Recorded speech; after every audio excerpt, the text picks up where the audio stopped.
there. I think a giant bee just flew in.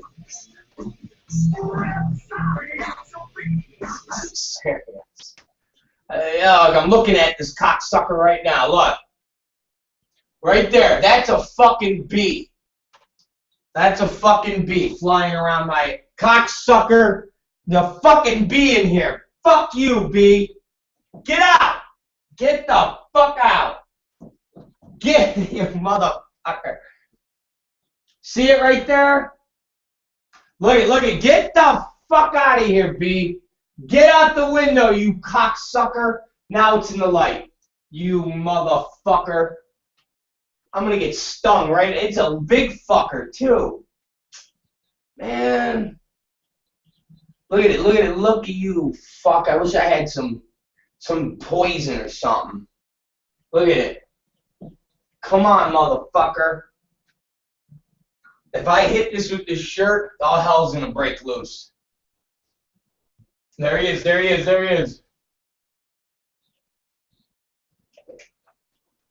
That's all I need today. Like, I got enough fucking... Oh, you fuck. Look at it. How the fuck do I get this bee out of here? If I hit it, it's just going to be pandemonium. Look at it. Alright. Alright, guys. Are we going for it? I'm going to get stung. I got a thick shirt on, though. Could sting my face. Look at it. Did you see that fucking fast-ass move, man? You see that move? I was fast. Shit, man. I was fast. Hey, the phones are dying. Everything's dying. Look, he's outside the window. He's like, let me in. Let me in. But I can't. I don't want to. I can't. Now I can't open the window. Fucking balls. All right. Let me open the other. How's everybody doing? I know, guys. What do you want from me? It's gonna be one of them days. All right. We're gonna start the new week off and the new month off as one of those days.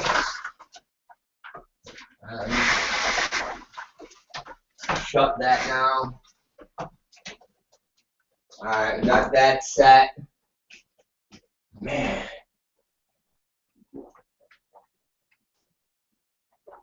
I just took 3 Advil. My fucking head is raging. Like, it's I've had. Let me open this window, you guys. Cocksucking bee just came in.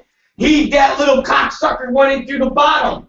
Look at this motherfucker. Look at you, cocksucker. Look. Unbelievable. What a little piece of shit bee. All I did, ladies and gentlemen, was open the bottom of the front hair to get a tiny bit. Look at him. I'm gonna get you, motherfucker. Look at you. Look.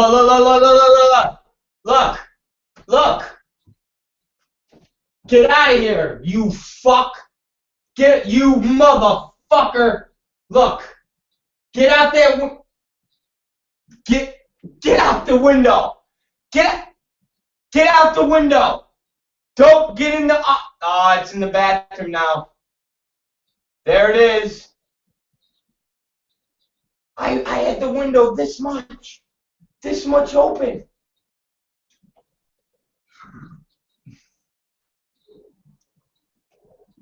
Oh shit, there it is. I got it, you fuck you! I got it. I gave it a fucking smack. I got it. Where is it? I got it. I know I got it.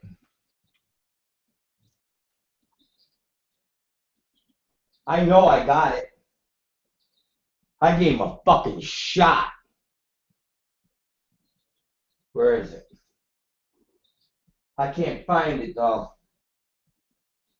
He's here. I gave him a fucking shot, guys. I gave this motherfucker a shot. If we see him come...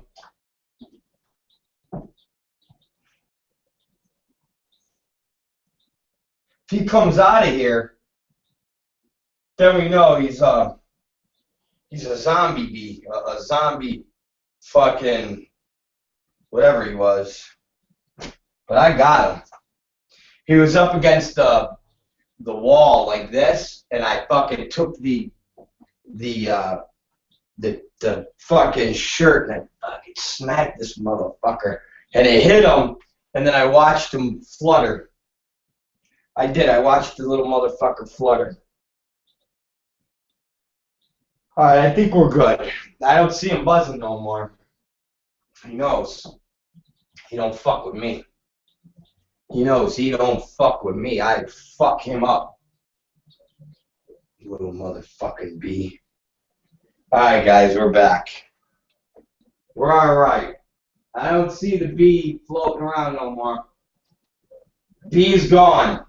Did you guys see this fucking bee? It was a big fucking bee. That was not a joke bee. Alright, I'm looking. Hold on. Hey, Marty, you got an extension cord around? I got it. Hey, hold on, I got it.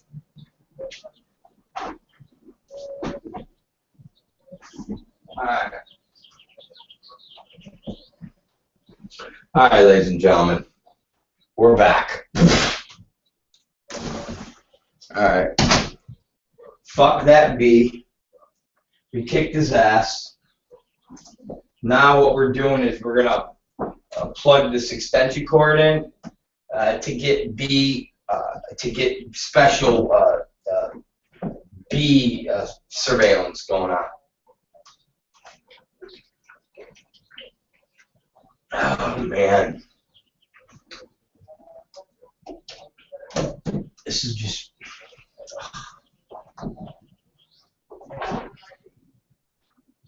Oh. All right. Here we go. We're back on. Alright. This fucking blows. These fucking people, this shit. You know, it's one of those, I got a headache, and I'm not going to bullshit you. And it doesn't really matter because nobody really gives a shit when I talk about my excruciating pain, but I got one of those headaches. I had it, it came on at about, Jesus, what time did it come on? About 1:30 in the morning, and it has not left.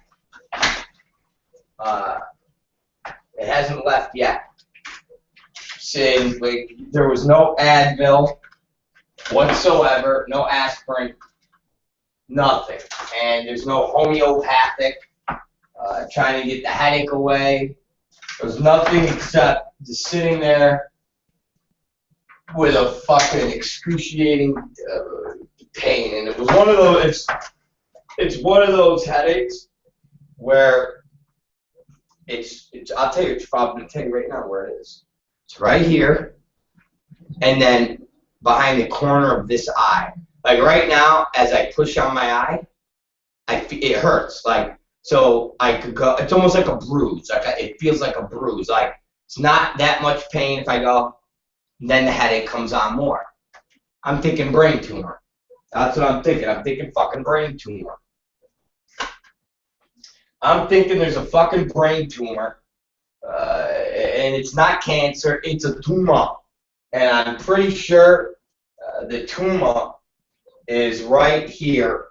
It's pressing against my back left lobe, phenomenal lobe.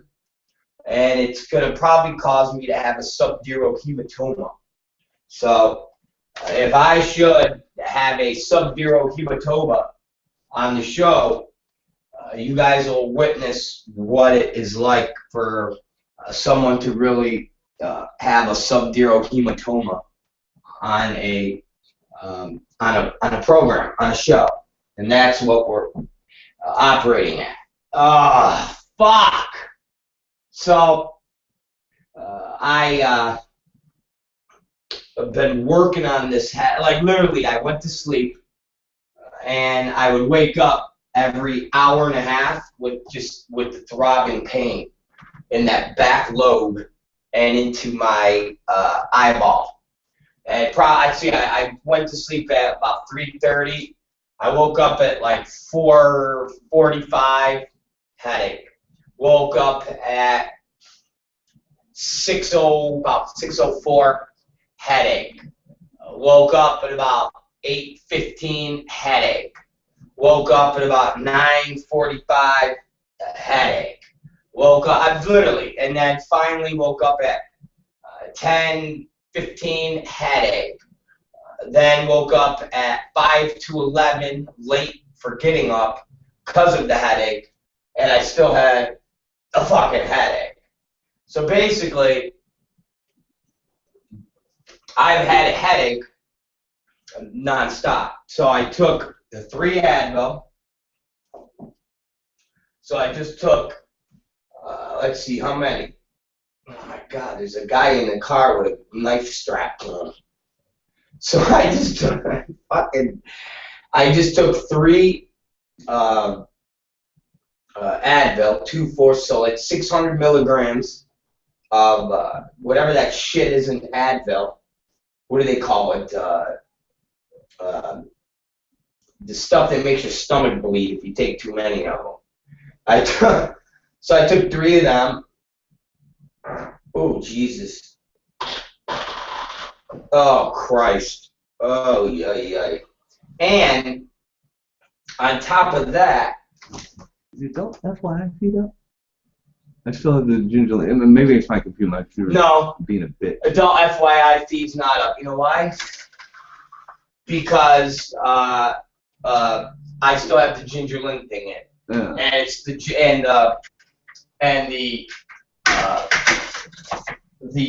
Rob Black show's up. Okay. Take a look at Rob Black right now and tell me if that's up. And I'm pretty sure. I know, guys. I haven't put the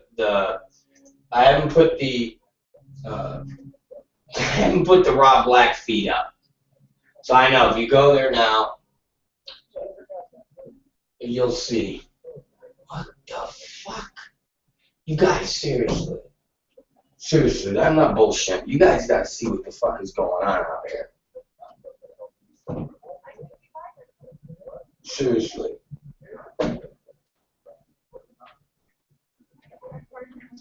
Seriously, you guys gotta see what's going on. Seriously, you guys, I'm not bullshitting. I'm just...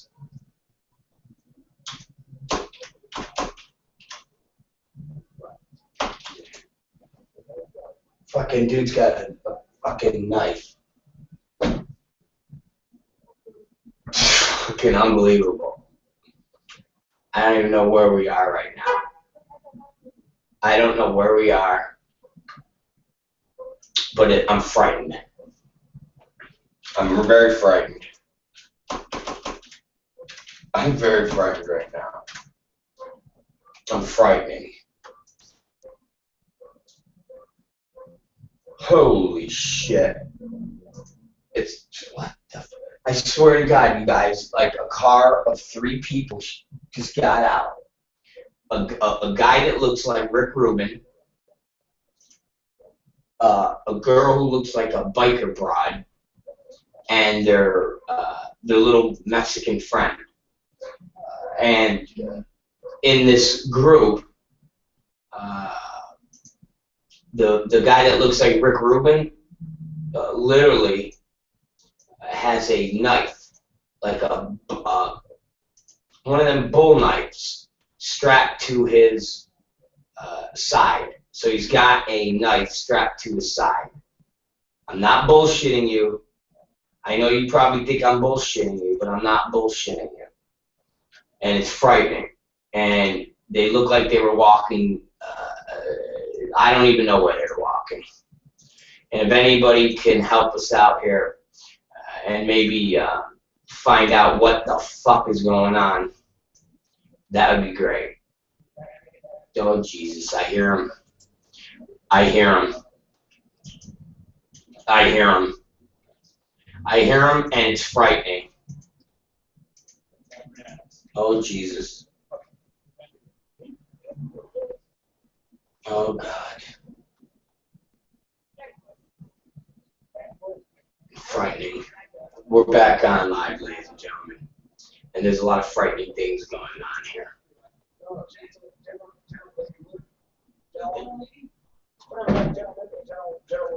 I'm frightened. Very frightened right now, ladies and gentlemen. Might be some of the most frightening things I've ever witnessed. Literally. Curtis is like, dude, put the camera outside. Curtis, if I take the camera off and go and put you're up everywhere. Curtis, if I go put the camera off, you won't be able to. It'll take down everything. I'm sorry. I know. I'm sorry. It's just frightening. It's frightening. And then what if they would have saw me, and then the Rick Rubin guy with the knife run up here and fucking cuts my fucking throat out? Then what? Then I'm gonna die on live camera. Hey, adult FYI, we're back. Well, we have been on. You guys, your feed just hasn't been on. ROB Black Show feed's been on. The YouTube feed's been on. You guys haven't been on because we've had issues, and now we're talking about a crew of people down here. A guy that looks like Rick Rubin, who's got a knife on him. It's frightening. It's got to be the landlord's buddies. I don't know. They're just frightening. Okay, here's what we're going to do next time. Next time, ladies and gentlemen, we're going to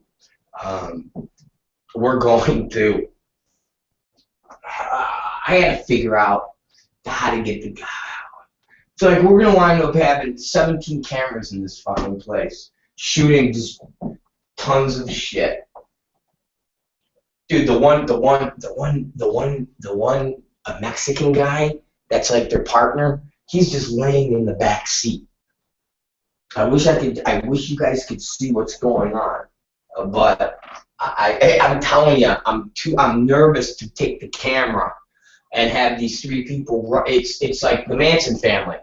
That's all I can describe it. It's the Manson family.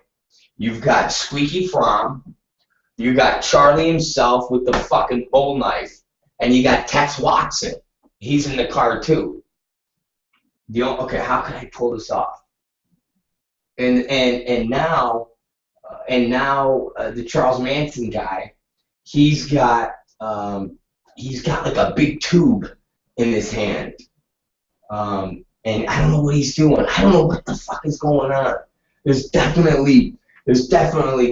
terror going on right now. All right, I'm gonna see if I can possibly use the phone and see if I can capture something here.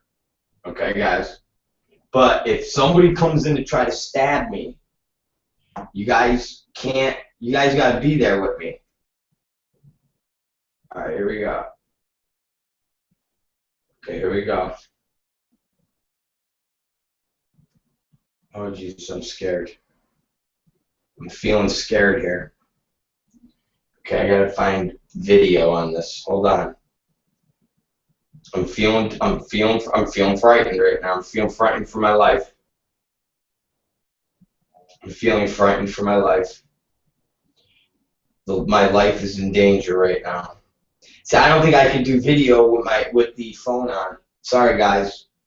You're just gonna have to fucking take my word for it. If they start coming up here to commit Harry Carey and murder, I will put the camera. I will get the YouTube feed.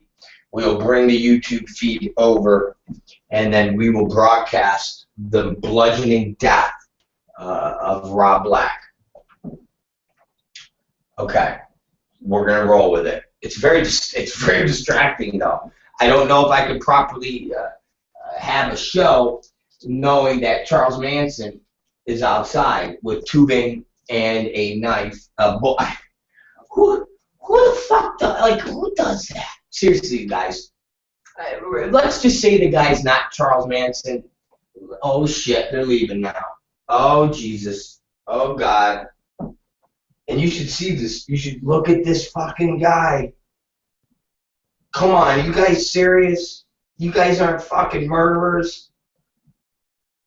Are you fucking me? Look, and now the girl's putting an earpiece. Look at you fucking weirdos.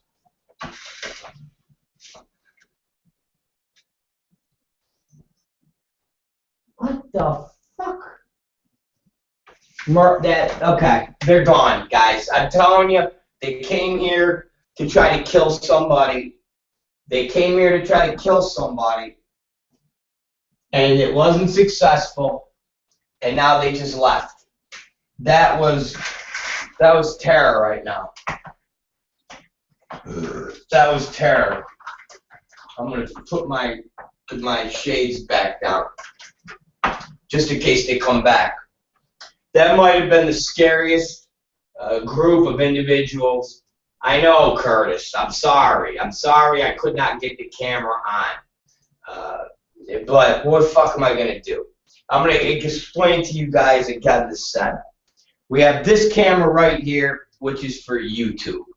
And it's the camera that records the show from beginning to end that automatically goes right up on the site. So you never miss it. So if you don't catch the show live, you can catch this as the replay. Then we have this camera, and this is the camera that is like of the pristine quality, almost like a virgin vagina, where it is like just, it comes in, I think, at a 1200 stream, so it's fucking almost like what you would see on a VOD style movie, like an old movie that's streaming at like 1200, 1500. And then we have another feed that is a Roku-based feed. Now, all three of those feeds are on cameras that don't move.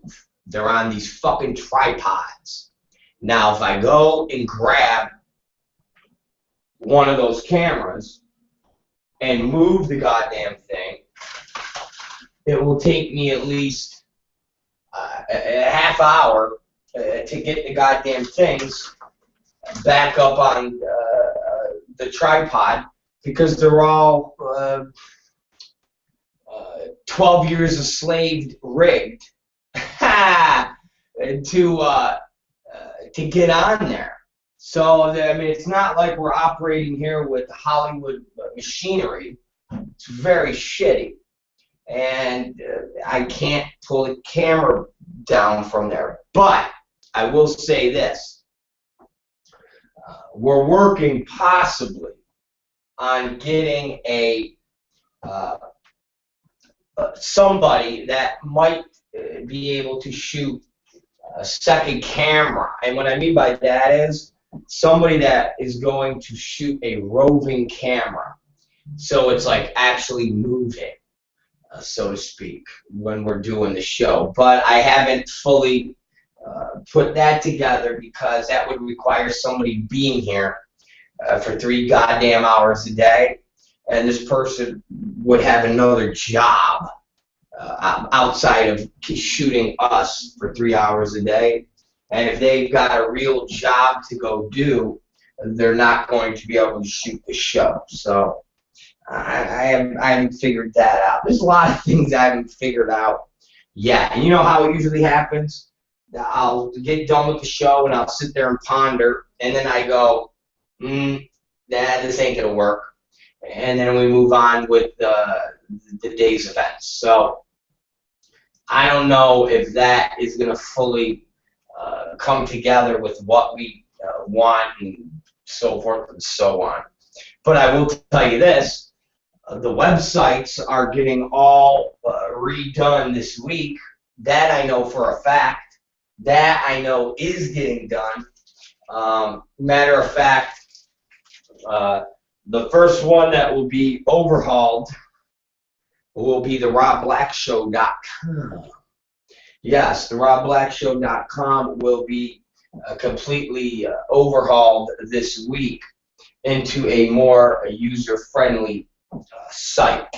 I'm very excited about that. It's going to be broken down into a whole bunch of different sections.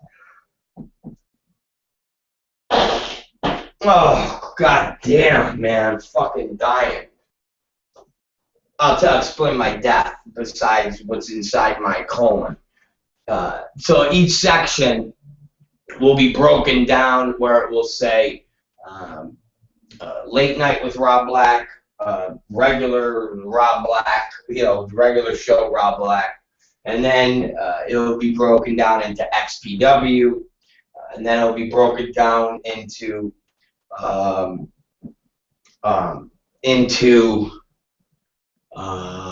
the bits, certain bits that we do, whether it's something about Katie Summers. So basically, if it's something about my personal life, or if it's about politics, so it'll be broken down in sections like that on the website, and it's going to be very user friendly. It's almost going to have a Vimeo or almost like a Vimeo or a YouTube vibe. It's going to be very cool.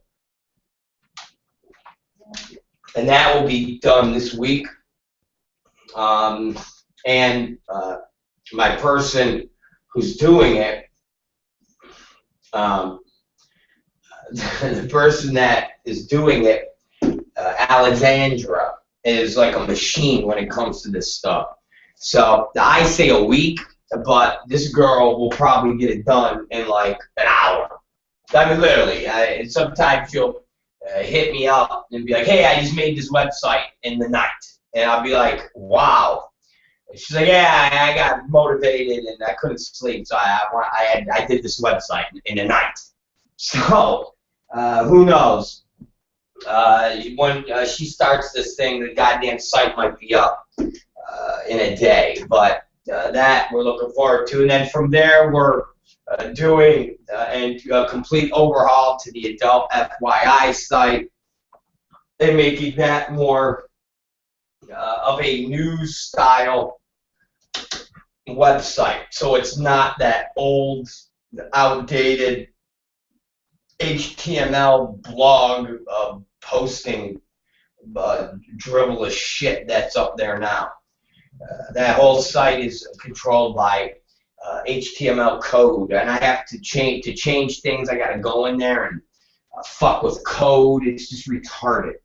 And the amount of stories and the amount of content that we have that we can put up, that we don't put up, is kind of stupid. So we're gonna overhaul that website. And then Katie Summers has got a website that she's currently putting together. That's I can only describe it as a non-porn site that has a combination of her attitude, her personality, and mainstream Hollywood news, if you want to call it gossip. So it's basically a Hollywood insider website that is run with the personality and the flair of Katie Summers, and she's the editor-in-chief, and it will be a mixture of Hollywood gossip along with the who's who of gossip of what's going on the streets of LA. If it's some fucking girl that's catfishing, or some skanky little bitch that's running around in Hollywood looking for cocks to suck. These will be this will be the website that people will go and to put people on blast and so forth and so on. It's going to be thoroughly entertaining. So that's what's actually going to go down and in the process this week. So that's exciting, and hopefully with that we'll have some different camera feeds that you guys will enjoy. I think starting Wednesday, the Katie Summers gossip show will be starting here on the Rob Black Show .com / and adultfyi.com. I told you guys about this last week, and we will. I'll officially get word on it tonight, but I think they're leaning for a Wednesday launch, which would be 3 o'clock, right after my show. So it's something that possibly is going to launch Wednesday at 3 p.m. after my show. That will be the Katie Summers gossip program. And it will be a live feed.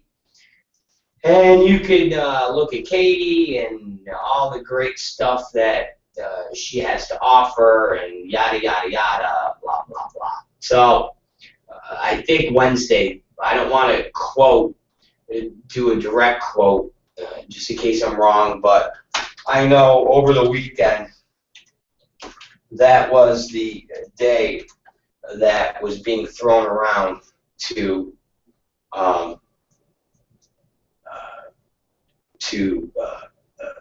for them to start their production. So we'll see if this goes down on Wednesday, or if they wait until Friday. We'll see. I'm not going to say what it is exactly right now, because I don't want to. I don't want to.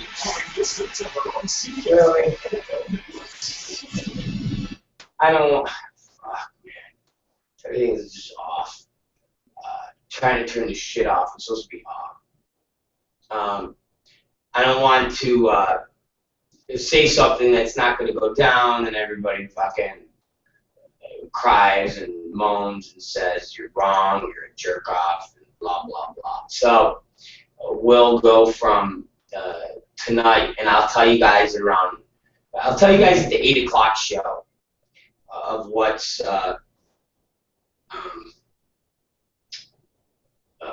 going on. So that's it. And we'll go from there. Anyways, man, my stomach is like dying. Do you guys want to know why? Some of you are probably like, we really don't give a fuck why your fucking stomach's dying. We don't want to hear about your asshole. We don't want to hear about your shitting. All we want to hear about is if somebody has AIDS. We just want to know who has AIDS and gonorrhea and syphilis and herpes and all that good stuff.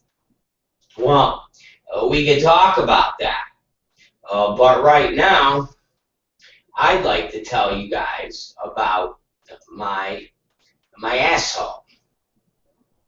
Seriously, I'd like to take you guys about why my stomach is in knots right now, and it's not like a nervousness. Okay, it's not like it's not a nervousness of oh my God, I need this or I need that. No, it's not anything like that. It's not at all. What it is when it comes to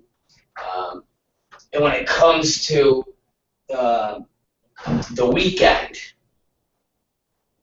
on the goddamn weekends, my schedule changes to a point where Monday through Friday, there's very specific things that I do from the morning until night, from eating dinner to working out to sleep. And when the weekend comes, I don't do any of that. I change. Not that I go on the deep end of doing bad things, but what happens is I don't get up at the 10 o'clock or 9:30 in the morning. So I sleep until like about 12:30ish. I don't have my morning water. I don't have my morning protein bar. I, in turn, don't have the shit cycle that I do. I use the weekend as my off day of working out, so I'm not 7 days a week working out, and I use that. Now, I don't eat like garbage whatsoever, but that entire cycle's changed. And when that entire cycle's changed, I don't shit properly. And when I don't shit properly, I don't feel good. So last night, I shit. It wasn't a really awesome, thick, pulpy, rich shit at all. It was like the nuggets again, the marble things. And I had some strain when it was going on, so in turn made my headache even worse. So basically, Friday was the last day that I had an awesome shit. Saturday, no awesome shit at all. Didn't shit at all. That's fucked up. Sunday, which was yesterday, I only shit at like midnight. Pebbles. Horrible. This morning, woke up, back to my schedule, no shit. Not a fucking morsel. Nothing. Nothing. Not a fucking thing. So, here we are with no shit.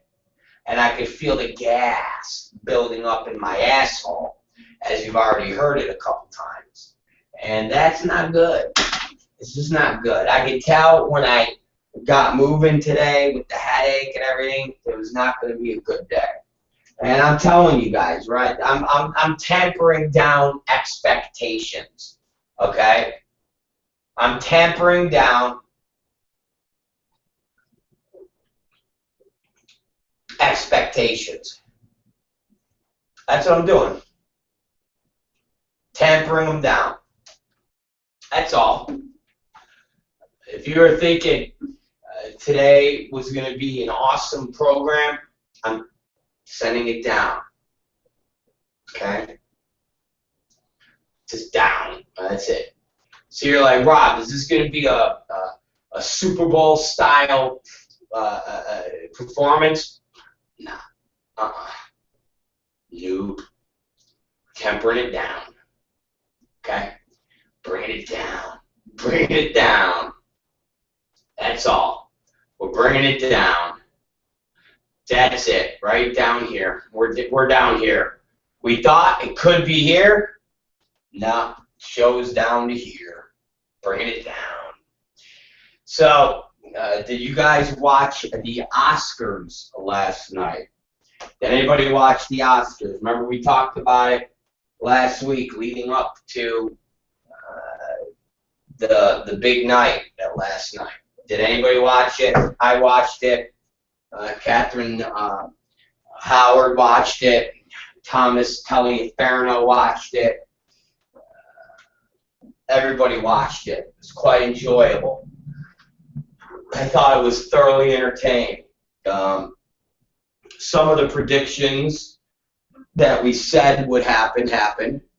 The black lady, the little young black lady who is basically purple for 12 Years a Slave, she won for Best Supporting Actress. We all said that was going to happen. It was awesome. She did great. The clips and stuff that I saw was awesome. I didn't get to see her full performance, but I seen the people she was going up against, and they did good. But I mean, come on, she played a a slave, for Christ's sakes. Anytime, you guys got to remember, anytime you play a slave, a Jew getting burned in Nazi Germany, any of those types of movies is a fucking shoo-in for winning stuff. Seriously, it is. Remember Color Purple, all of those, Schindler's List. Anytime you're talking about the Holocaust or you're talking about slavery, you already got a nice shoo-in. And, of course, AIDS. AIDS, Holocaust, and slavery are the three big Academy Award-winning topics that you're definitely destined for the Oscar. Let me continue. Jared Leto, is that how you say his name? Leto. He won for his performance in Dallas Buyers Club. He won Best Supporting Actor for his portrayal of a cross-dressing, AIDS-ridden homosexual hooker. Yes, he won for all of those things, and it was all mixed into one. So what do we have there? AIDS, gay, transsexual, hooker. Four combinations that guarantee you a good win. Matthew McConaughey won Best Actor for Dallas Buyers Club, which is AIDS, dying, and he lost, Jesus Christ, he lost, I think he said he lost 40 to 50 pounds and played, again, somebody with AIDS, dying, and he won. Best Actress was the Cate Blanchett. I kept saying another lady's name that was gonna win it, but this lady, Cate Blanchett. Is that how you say her name properly, or am I saying it wrong? I think it's Cate Blanchett. She won for Best Actress in the movie Blue Jasmine. I seen the movie. I liked the movie. I didn't think it was the greatest fucking movie in the world, but nonetheless, it was a good performance. I said she would wind up winning it. That was the hands-on favorite. People were saying Sandra Bullock, but I told you guys I saw the movie Gravity. I thought the movie Gravity was really good, but Sandra Bullock basically played Sandra Bullock in space. That's all. She was Sandra Bullock in space. She was Sandra Bullock in space. You saw Sandra Bullock in space, and what would Sandra Bullock do if she was in space with George Clooney? And that's the movie. And no offense, but that's Sandra Bullock in space with George Clooney. So, Cate Blanchett won Best Actress. Then Best Director went to the man who directed Gravity. Again, this foreign dude. I don't know if I can know what his name is. Who gives a shit? But the foreign dude won the Best Directing gig for Gravity. I didn't really get it. People said he would win it prior to yesterday because, as a director, what he did with the movie and what he had to work with and making it visually spectacular and yada yada yada. I didn't buy it because if you're going on visually spectacular, what the fuck? Why doesn't Transformers win? Well, I mean, I give you fucking action movies, $200 million action movies that have fucking shit blowing up that you go, holy shit, that was visually stunning. But I guess that doesn't count if you have a movie with Shia LaBeouf in it or something. Anyways, the Gravity dude won for Best Director. And then Best Picture went to 12 Years a Slave. So that was the big winners. They were all pretty much predictable. There was no upsets. Oh, I know what the upset. I'll tell you the upset. U2 didn't win for the Nelson Mandela song. Some fat broad and her fat husband won, and it was retarded. So they won, and it made no sense. But I don't know what to say on that, except it was like a, what the fuck was it? Some ice movie. I think it was the Ice movie. Fuck, I don't know. It was just shit.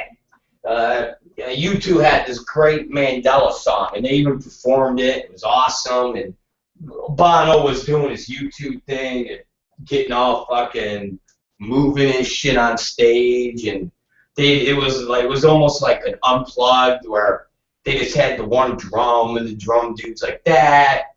Bass players got like the acoustic bass. Very, very awesome. And they lost to a fat girl and a fat guy, and it was retarded. So there's the big upset. So those are the big awards. And then they had a whole bunch of other fucking awards that nobody gives a shit about. You know, best fucking art direction, best hair, best wardrobe. Again, shit nobody cares about. But they go through it, and it's great, and it makes it go for 4 fucking hours. Anyways, I think the what's it called? The 12 Years a Slave won for best. I think screenplay also, which is cool. I think 12 Years a Slave won 3 awards. Screenplay, Best Picture, and Best Supporting Actress. I think that's...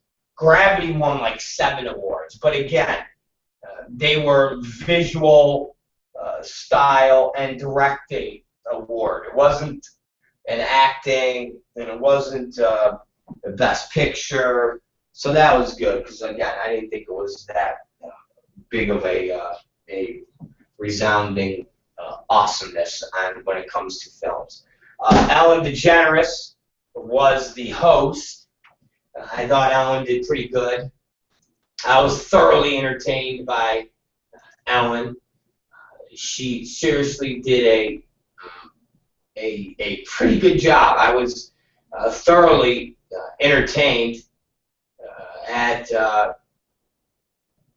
what she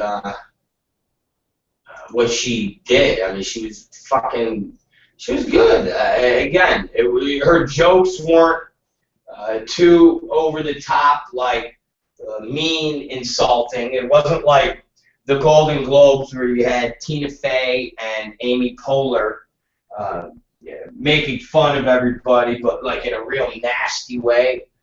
I think Ellen's harshest joke was that on Liza Minnelli, and she made a joke like, "Oh, about something about her being the she just saw the best Liza Minnelli impersonation."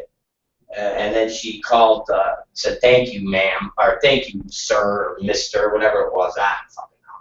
That was kind of funny. But for the most part, they were, she wasn't that harsh. And she did a lot of crowd interaction. So she went out to the crowd a lot, and she did this one bit where it was pretty good. She does this selfie picture where she gets everybody she basically starts with Meryl Streep, where she tells Meryl Streep that let's take a selfie and tweet it out to the world and make it be like the most retweeted picture ever. And then that kind of morphs into her gathering up all the other celebrities that were around. She's like, "Oh, you come in this picture." And so you now wind up getting Bradley Cooper and Julia Roberts and Brad Pitt and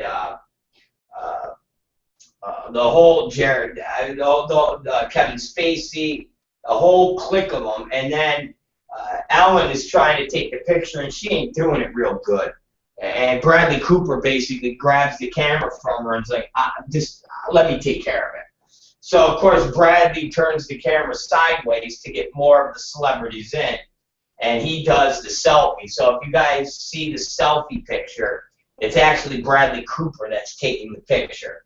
And it's pretty badass. I gotta say so myself.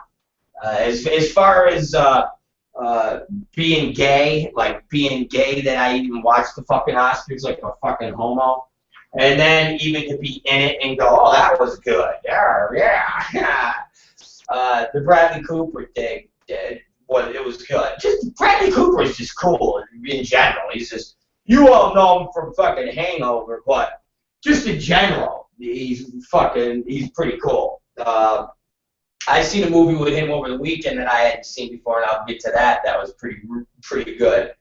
But anyways, they do the selfie and they send it out, and it gets retweeted within like a million retweets or 2 million retweets, and it actually like crashed the Twitter servers for a couple minutes. But I think it said it got like 2 million retweets. But yeah, it was badass. It was definitely badass, and she did a good job as far as crowd interaction. She did a bit where she goes out and asks everybody if they want pizza, and she's gonna order pizza, which I thought was a funny gimmick. And then the funnier gimmick is when she had Big Mama's Pizza, which fucking Big Mama's Pizza, what a goddamn plug for those motherfuckers, man. I mean, it was really Big Mama's Pizza, no bullshit, legit. And when I was actually in the kitchen fixing something to eat, and Katie's like, "Yeah, the pizza is there," and I said, "From where?" "Big Mama's Pizza." I said, "Get the fuck out of here!" Thought they were busting balls, like, Pizza Hut, you know. And I walk over, and sure as shit, it's fucking Big Mama's Pizza. There's a Big Mama's Pizza right around the corner from Katie's house. So it was like, wow, fucking Big Mama's Pizza, what a fucking plug. To the point where it has the box predominantly saying Big Mama's Pizza. Yeah, it was pretty bad, man. It's pretty badass. They did a fucking, man, it was badass with the Big Mama's Pizza as far as, you know, getting a plug-in for them. And they had, like, the little pizza guy fucking walking in there, giving people pizza. It was pretty good. It's pretty entertaining. So that was funny. Then Ellen did a bit where she tells everybody that they got to pay for the fucking pizza now. Who's got money? And then she goes walking around collecting money from everybody. It was funny watching all these celebrities None of them fucking carrying cash on them. None of them carrying cash, except for Weinstein. Harvey Weinstein had 200 on him. You know it when it hugs your Man, hips, I when it hate compliments this. your shoulders. Fuck you, J.C. Penney. Harvey Weinstein had 200 on him, and he threw into the mix, which is kind of funny. So that was fucking great. So Harvey threw in 200.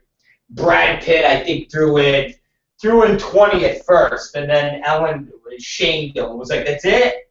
And then he threw in another 20, and then another 20. You see, Brad just kept throwing in some 20s. Who else? Everybody was kicking in. The little black girl from 12 Years a Slave threw in her lip balm. That was kind of funny. Let's see. Who else threw in? I think Kevin Spacey threw in. Everybody like threw in money. It was definitely quite entertaining. And then it's funny because at the end of it, Katie goes, "Will she get back that money?" And I'm like, "Yeah." I go, "What are you, fucking goofy?" Well, after the Oscars, she's gonna be like, "Hey guys, hey Harvey, here's your 200. You get that money's gone. That fucking money's gone. They probably gave it to some. They probably gave it to the pizza guy. They probably legitimately said, 'Hey, bro, here, thanks for being part of the gimmick.'" I mean, they only got brought in 4 pizzas. How much you think fucking 4 pizzas were? Fucking $80, if that. They legitimately probably gave the guy all that money. The guy probably made fucking $500 on a delivery. Like I said, he only brought in 4 large pizzas and passed them out. Martin Scorsese took 2 pieces. It was classic. He grabs 2 pieces. Scorsese's like, "Hey, yo, you needed 2 pieces." So that was good, man. It was definitely good. And if you go online, they actually have Big Mama's Pizza, and they got it tweeting. And like I said, people are talking about the Big Mama's Pizza, which is fucking badass. So, motherfucking whoever Alan must like Big Mama's, because out of all the places to order pizza from, it's to go with that and not go with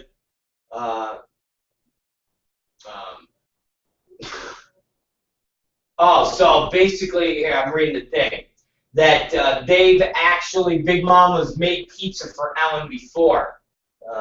They for lunch and shit for the show. And it said because Big Mama's has these pizzas they make, and they literally have like 90 fucking pieces on them. I swear to God, they're these giant pizzas. So the guy from Big Mama's was saying that they've made giant pizzas for Ellen before on her show. So that's kind of cool. And that's why Ellen was like, "Fuck it, I'm going to do a gimmick." Yeah, you can tell she came up with some of those gimmicks. So she was probably like, "Fuck it, I'll go in the crowd and see if I'll buy pizzas for all these Hollywood fucking jerk-offs and run around and feed them. That'll be funny. That'd be a funny shtick." So she said, "Fuck it, I'll call Big Mama's Pizza." Very good, man. That was a good gimmick. Good fucking gimmick. So that was the highlights. Big Mama's Pizza, selfie, and the monologue, which is pretty nice. It was good. So that was the fucking Oscar. That's the Rob Black Oscar rundown. If you missed it and you have Hulu, I'm sure they have clips on Hulu now, and you can watch all the highlights, or I'm sure YouTube has got that shit floating around somewhere, just like they always do. So if you get a chance, take a look at it. And they're really good. Again, they're really, it was good. It was entertaining.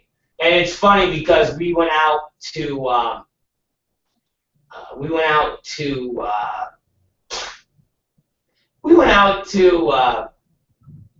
God, it's funny. We went to, Ralph's to get get some food and stuff, and it's really funny.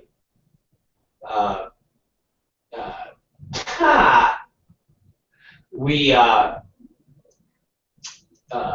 were in the store buying food, just not necessarily having not necessarily to go and not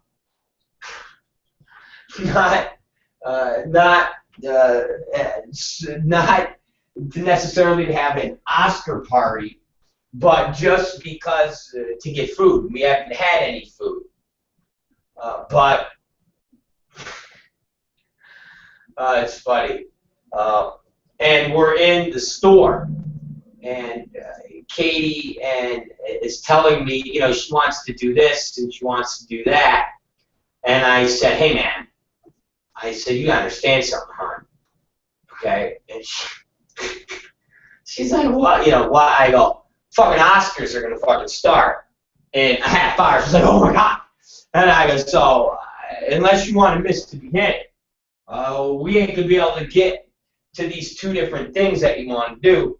So we're either gonna get food, or we have to go to get the halter tops you want to get. I said there is no both, okay, babe? And I'm like, Jesus Christ, don't we sound fucking don't we seem fucking gay? Seriously, I'm like, don't we seem super gay? I was like, we gotta be just super gay. It's like, all right, we're just beyond gay right now. I go, we're gay. I go, that's it. We're gay as gay can be.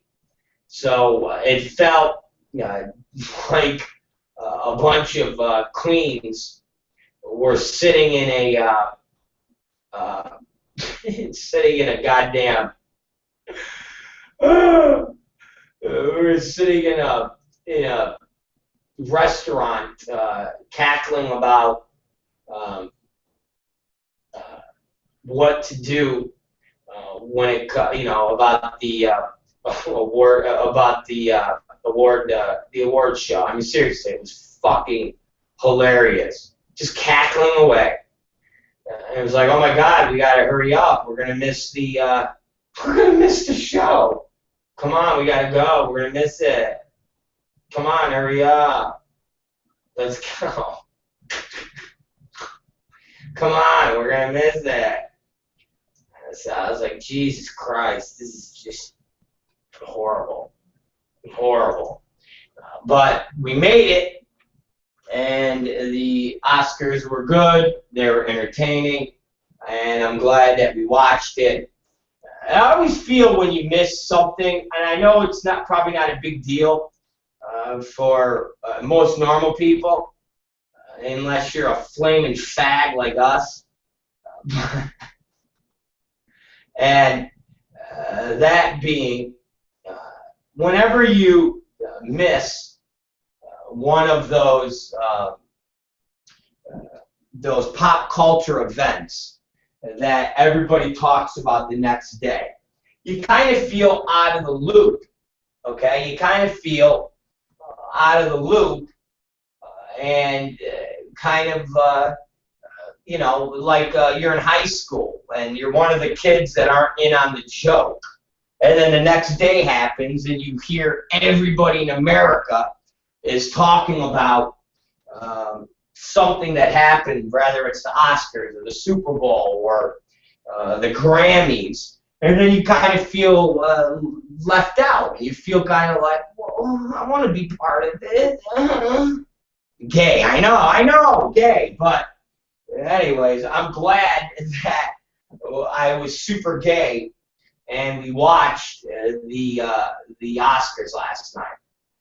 Seriously, I'm glad that we were super gay and we watched the goddamn Oscars because it was thoroughly entertaining. It was good. Like I said, it was good, man. If you guys missed it, go watch it, and you won't be disappointed at all. You will not be disappointed at all because it was that. It was that good. So, anyways, go watch it. And that was the big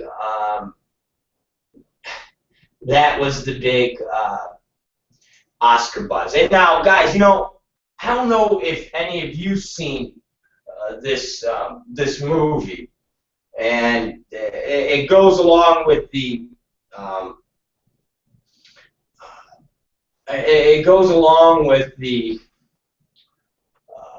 Bradley Cooper. What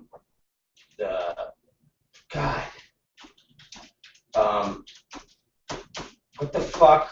I gotta get the movie in my head now. It goes along with the Bradley Cooper. I've never seen this movie called Silver Linings Playbook, and it's with Bradley Cooper and Jennifer Lawrence and David O. Russell.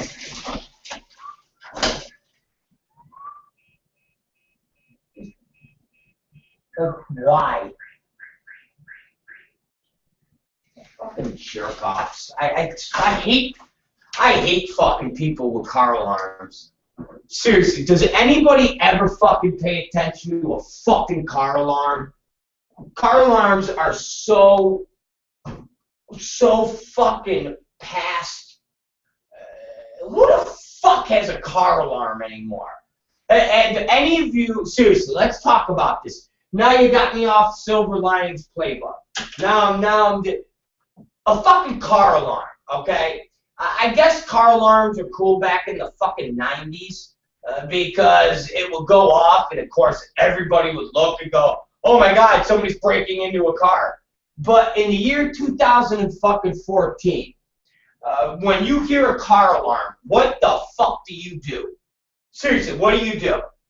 You sit there and go, gee, I wish that asshole would turn off his fucking car alarm. Does anybody ever fucking run out of the fucking, out of your house, out of your business? Does anybody ever run out to go check out someone's fucking car alarm? Seriously, how many times have you been walking through the fucking mall parking lot and you see a car with a car alarm going off, and what do? You walk right by it. Does anybody stop, get near the car, and go, oh, let me call 911 right now. Let me call the fucking cops and go, hi, I'm at the mall right now. Here's the address. And it's this car. It's a yellow Mustang with license plate 45672. The car alarm is going off. I think somebody's breaking into it. Nah, nobody does. You know what people do? They walk by and say, shut this fucking thing off, you cocksucker. Nobody listens to car alarms. All they are an annoying fucking nuisance where you walk by and it goes off. Beep, beep, beep, beep, beep. There's a girl in this fucking parking lot, one of the strippers, that at night, at least 3 nights a week, her fucking truck goes off in the back. And we're not talking about some fucking Bentley truck. We're talking about some Hyundai that was bought in 1983. All right? And at least 3 times a week, the fucking thing, you look there, the lights, and it will literally sit there. We've done a show where it's beeped No bullshit. 5 minutes. 5 fucking minutes. Nobody goes out there until finally you all sit here. So the fucking broad gets done from the stage, fucking flopping her old tattooed old tits around, goes outside, puts her fucking jacket on, and goes, and cheeps her little fucking alarm. By that time, somebody's already broken in, stole all of her dildos and dirty fucking rubbers, and fucking screwed. Fucking car alarm. The fuck out of here. Dude, that's like some asshole when they put the fucking, the steering wheel fucking lock on their car. Like, what are you doing, bro? Oh, it's just, you know, make sure nobody steals my car. Really? You got insurance for this piece of shit? Yeah? Okay, then you should hope somebody steals this piece of shit. Oh, man. I used to have a friend that worked for us, and he drove a fucking, like an old Nissan. Brand new, this car couldn't have cost more than 16 grand. And when he had it, it had to be 9 years old. I mean, literally, just old. Smelled like shit inside because the guy would fart his ass off every fucking day. And no matter where we went, if we went into the fucking Best Buy, then we were going to be gone for 5 minutes. It would take another 10 minutes for this cocksucker to grab out his fucking a steering wheel lock, pull it out from under his seat, put it on the steering wheel. I said, what the fuck are you doing? I said, motherfucker, we're going to be in here for 5 fucking minutes. Yeah, but hey, that's all it takes for someone to steal the car. Really? Out of all these fucking cars, an international fucking car thief ring is going to come and steal this piece of shit? Get the fuck out of here, you asshole. Yeah, gone in 60 seconds. They're looking for your fucking Nissan. Your 15-year-old Nissan, motherfucker. And, yeah, gone in 60 seconds, and they're looking for cars in the Best Buy parking lot and fucking, in Fallbrook, you cocksucker. Get the fuck out. And Pacoima. Yeah, they're going to the Pacoima Walmart to look for fucking cars to steal. Are you out of your fucking mind? You fucking retard. Fucking, just like these assholes. Hi, we're going to put our car in the back of a fucking dirty-ass strip club that nobody gives a shit about. Nobody gives a shit about our car. And we're going to make it just so alarmed that when you go by it, it goes, and then just let it fucking ring for a half fucking hour. Yeah. Get the fuck out of here, you jerk-offs. Unbelievable. Fucking alarm ass. It's like the old days, the alarms, where it goes, get back. I'm warning you, you are too close to the car. Remember the talking alarms? You're too close to the car. I'm warning you, I'm gonna make it. Yeah, how about this? I'm warning you, I'm gonna take a fucking bat, I'm gonna bust your fucking car, and then you can warn me later, you fucking jerk off. How's that? Fucking alarms. Motherfucker, have you ever fucking got your shit locked out of your car and you're trying to break into your own car and people walk by and nobody says a fucking word? How about that? Fucking alarm. I've literally been locked out of my car before, and I've got like a fucking screwdriver. I got the top of the car wedged. I'm trying to fucking get my fingers in the holes to try to fucking somehow angle a fucking coat hanger to get off and not one fucking person calls the fucking cops, okay? Not one person. Now, I've never had a fucking cop show up when I've been trying to break into my own car. Never had a cop show up and go, hey, are you breaking into that car? Well, no, I'm not, asshole. This is my car. I lost my keys inside of it. Can you give me one of them Jimmy things? Thanks. No. Twice I've had to have a fucking locksmith show up to get into my car because for about 45 minutes I fucked with it, and guess what? Nobody called the cops. Nobody did nothing. They just kept walking by going, it's just a guy breaking into a car. Doo-doo-doo. And they walk away. Get the fuck out of here. I could literally go to any parking lot in Los Angeles and fucking make every fucking car alarm go off and not one fucking person will come out or not one fucking cop will come. Not even a mall security. You know what mall security does? Make sure fucking kids aren't running in the mall. Okay? Mall security. Get the fuck out of here. Bunch of losers. Any mall security, cop, rent-a-cop, they're all nothing but George Zimmermans, man. And if they don't have a gun, they got a fucking billy club and a taser. And they'll tase you and billy club you. That's mall security and mall security. In North Hollywood, we got these things called ambassador. These little cocksuckers and they get on a bike. They ride their bicycles. And they have yellow jackets, and it's called ambassadors of safety. They look like cops. They act like cops. But they're just assholes on fucking bikes with yellow jackets on. Pedaling. Looking for shit. Like, what are they going to do? They see a rape being committed at knife point. What's the guy on a bike with bike shorts going to do? What's he going to do? Huh? What's he going to do? What is he going to do with his fucking helmet on? What the fuck are they going to do? Absolutely nothing. I get it. They drive around because that will deter people from doing something. Because you're like, oh shit, a guy on a bike with bike shorts with his balls hanging out. I better not rape this lady. Okay. Oh, a guy on a bike, I better not try to rob this bank. He might try to fucking teabag me. I get it. But still, really, what are you going to do? If anything, put a real cop on fucking foot patrol, pay cops, and get them out there doing something besides looking for homeless people to beat up. How's that? Put these fat cops, these fat slob cops that need a little exercise, because how a cop is fat and working, I don't know, but regardless, put these fat slob cops on foot patrol and make them fucking walk a beat in North Hollywood. There's deterrent.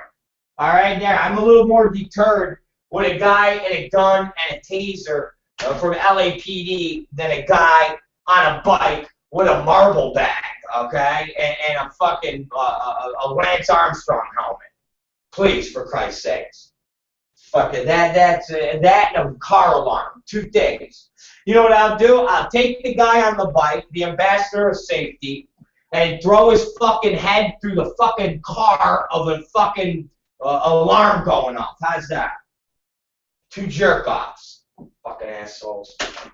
Anyways, I'm sorry I digressed, but I'm trying to do a thing on Silver Lining Playbook, and I'm getting interrupted by fucking alarms. I'm sorry, I digress. And now I don't even know if I want to do Silver Lining Playbook. You know why? Because it breaks I'm not into Silver Lining Playbook now. I'm hot and bothered. I'm aggravated now. For all car alarms and fucking ambassadors of safety, jack-offs and more jack-offs.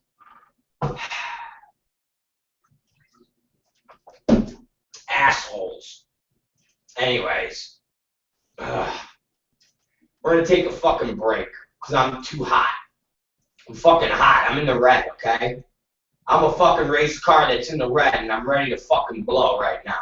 Alright? That's what I am. That's what I am right now. Oh, yeah, and the other thing, John Travolta. He came out and presented a girl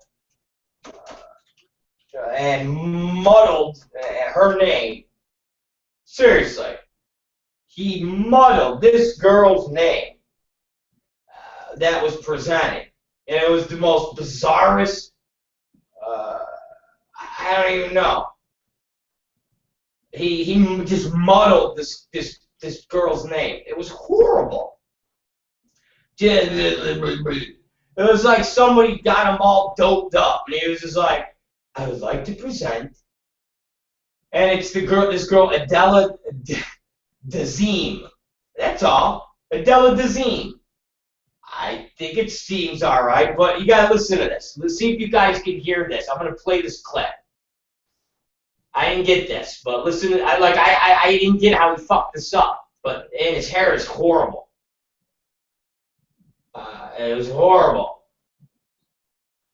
Horrible. Okay, so now listen. Here to perform the Oscar-nominated, gorgeously empowering song, Let It Go, from the Oscar-winning animated movie Frozen, please welcome the wickedly talented one and only Adele Dazeem.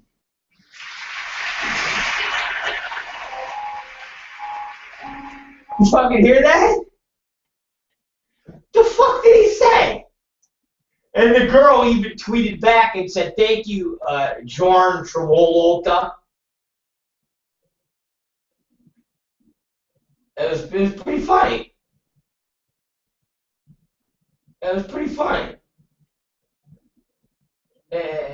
You guys, seriously. It was just, what the fuck did he say? It was literally like we're sitting there going, what the fuck did he just mumble? Just mumble. Just mumble. Just mumble. Mumbled.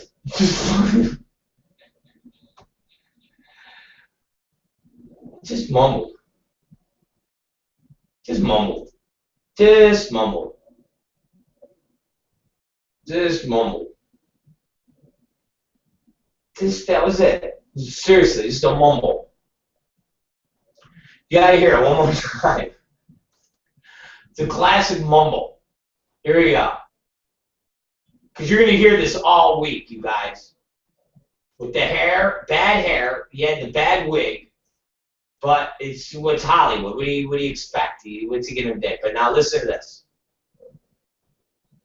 Here to perform the Oscar-nominated, gorgeously empowering song, Let It Go, from the Oscar-winning animated movie Frozen, please welcome the wickedly talented one and only Adele Dazeem. Dazeem.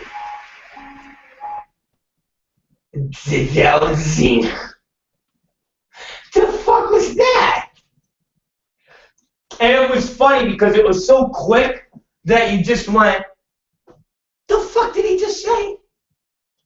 But I almost forgot, because I actually had to say to Katie, what the fuck did he just say? Adela Dazeem.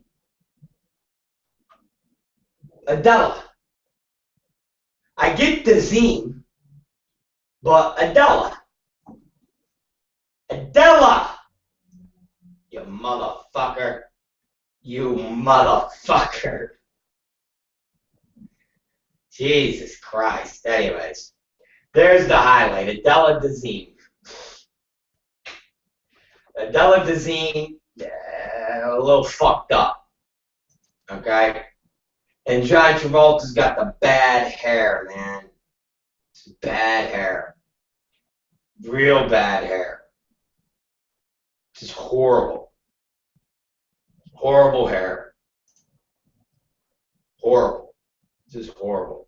And you would think that he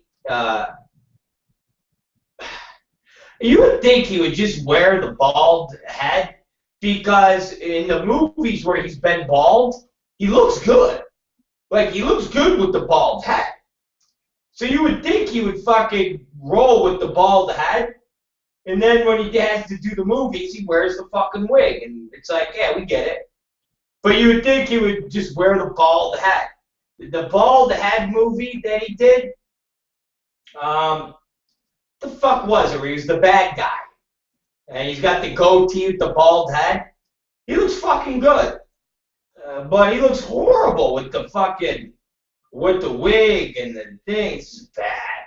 Just bad. The wig and the fact that it comes out that he like, fondles dudes at fucking massage parlors. It makes it all even fucking more worse. It does. Between fondling dudes at massage parlors, the bad wig, and mumbling through it's just bad. It's not looking good. It's not looking good for Travolta right now. Not looking good. So I forgot about that highlight. That's the other fucking entertaining highlight of Oscars. So there you go, ladies and gentlemen. There's the Oscar rundown and car alarms. Car alarms, Oscar rundown. So basically, that's going to have to be a jump edit bit, okay? That's going to have to be a jump edit bit. So just when you think the bit's done on the Oscars, and we got to go to the goddamn, car alarms, and then all of a sudden we do a double flip back to the Oscars. I know, very bad, very horribly formatted on that aspect, and very confusing. I know, it's gonna make everybody fucking be confused. I get it, but I'm sorry. I got distraught. Okay, we were trying to do something, and then I got distraught, and I'm fucking sorry. Anyways, now we're gonna fucking take a break. Okay, now we're gonna take a break. Bastards, unbelievable bastards. Bastards. Bastards. Bastards. Anyways, when we come back, we're going to jump into, I don't know, maybe we'll jump into some porn. There's some funny porn things that went down that I could fucking laugh my ass off about. Seriously, I could laugh my motherfucking ass off about. And maybe we'll jump on that, and we'll throw out some entertainment. Maybe, I don't know. We'll do something. Anyways, it's the Rob Black Show. Let's take a break for a couple minutes, and we'll be back. My fucking foot, my ankle hurt. Everything hurts. I'm dying. Cancer is just kicking good on me today. Anyways, let's take it here with cyanide.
We're back, ladies and gentlemen. It's the Rob Black Show. It is 1:37 p.m.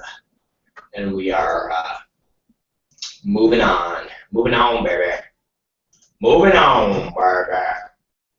How's everybody doing? Is everybody doing good? Is everybody feeling good? I don't know. Tell me something. Tell me something, for Christ's sakes. Is everybody doing something exciting? Probably not.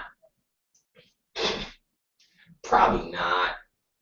You guys probably aren't doing anything exciting. I get it. I get it. You guys aren't doing nothing.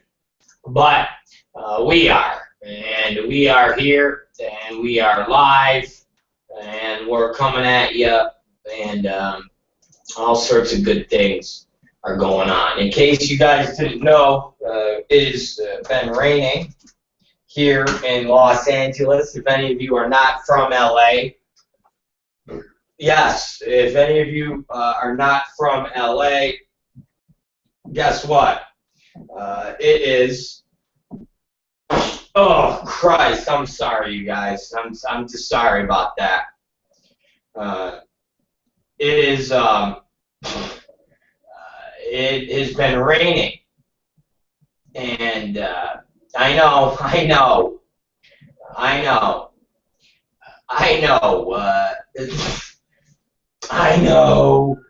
Some of you who have. I know some of you are battling snow, and you're battling icy cold temperatures, and we're just bitching about the rain. I'm not. I like the rain. When I say I like the rain when they say we need rain, and everybody's bitching, and I welcome it. I told you all before, I'm down for, I hate rain, but when we need it, yeah, I welcome it. I welcome the fucking rain. I'm not one of those people that say, we're having droughts, we need rain, and then the rain comes, and everybody gets it. Like most of the Californians did in over these last 2 days. When there's a drought, I use up as much water as I can. I water my lawn. I flush the toilet a bunch of times because I know that it's going to rain and it's eventually going to downpour, and I want to embrace it. So I embraced it, and sure as shit, this past weekend we had rain, a lot of it. But I think we had 5 inches of rain. So there, we're done with the drought.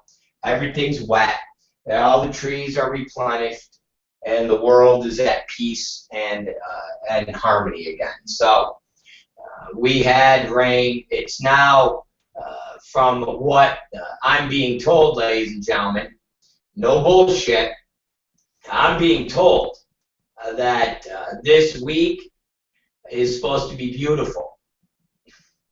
Okay? Okay? I am being told that it is going to be beautiful today, which is starting to be sunny. Tomorrow, Wednesday, it's supposed to be 80. Thursday, it's supposed to be like 80, and then the weekend, we're supposed to have a fucking awesome weekend. So, guess what, ladies and gentlemen? We're going to have killer weather because we're already in March. And when we're in March, that means that spring is coming. Remember, April starts baseball, ladies and gentlemen. April is like spring training for baseball. And when baseball season starts, that is the sign of fucking baseball. That's the sign of spring. That's the sign of summer. That's the sign of the good times. Okay? So, and we're already in fucking March 3rd to be exact. Do you guys get that? We're already in March fucking 3rd. Man, that's pretty awesome. I like when we move in with to the summer, spring months, and I like when we get out of the beginning of the year. I hate Christmas, December, and I don't really like January. I love February because it's Black History Month, and I'm friend of the black man. All my black friends love me. I love them. Together, we love each other. And March is that spring around the corner, so I'm into it.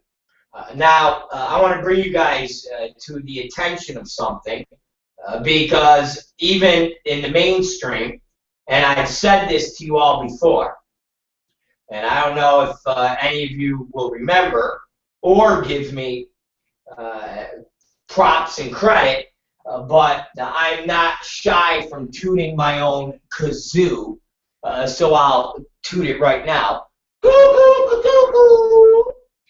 What have I always said, ladies and gentlemen?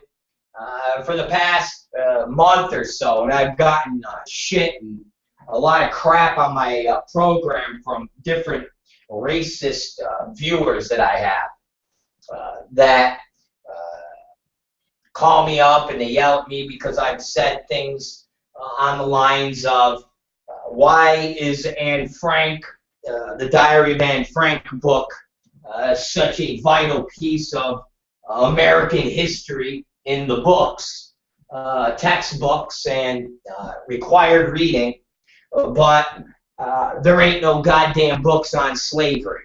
And more importantly, there ain't no motherfucking books like 12 Years a Slave. And I actually did an entire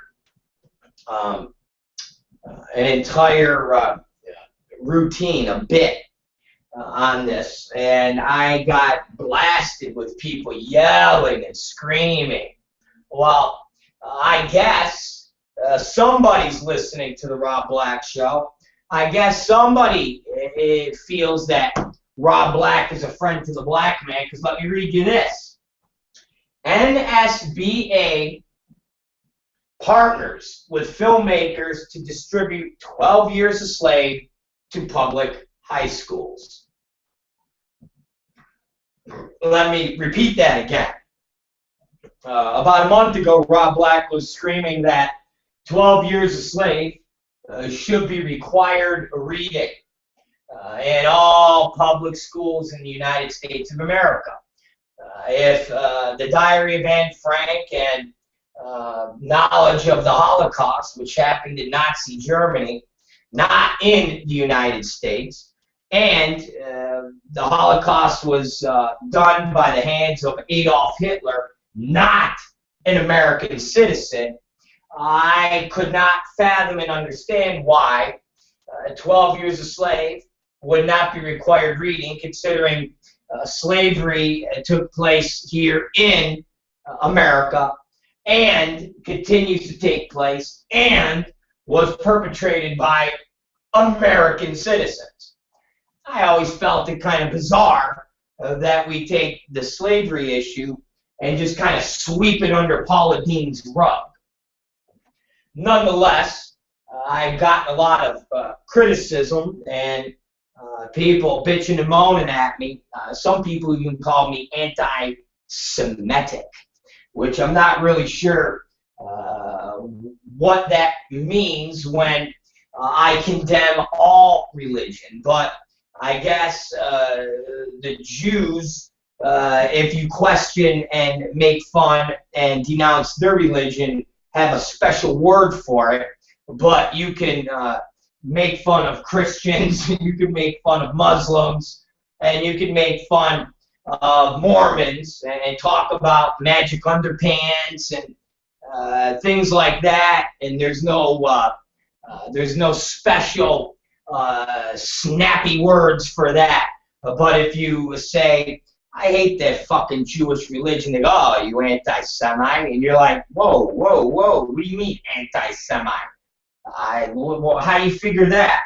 If I make fun of the fact that Christians and priests fuck little boys and they're fucking closet homosexuals and so forth and so on, and everybody gets a good chuckle, but we make fun of the chosen ones, you are an anti-Semite. I don't prescribe to that bullshit.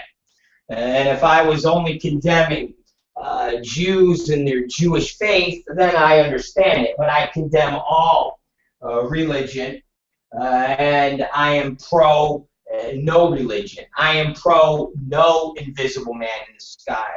And if you're going to tell me that you're a chosen one, or if you're a fucking prophet, and you have magic underpants or any of this other stuff, I'm going to call you a fucking retard.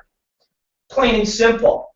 And if you want to label me anti-Semitic or whatever other bullshit, God bless. But at the end of the day, I am anti-religion. I'm anti-religion and pro teaching the kids in high school the fact that in the United States, we murdered millions and millions of black people, and nobody really talks about it. And I'm pro that still to this day, people like Paula Dean continue to fucking commit their racism by having wedding parties where they dress up black people as slaves, and she calls them niggers. And then people give her a pass and say, well, she's old, and she was born in the South, and during those days and those times, it was a different era, and they were taught differently. And so, in turn, she's allowed to be a racist forever.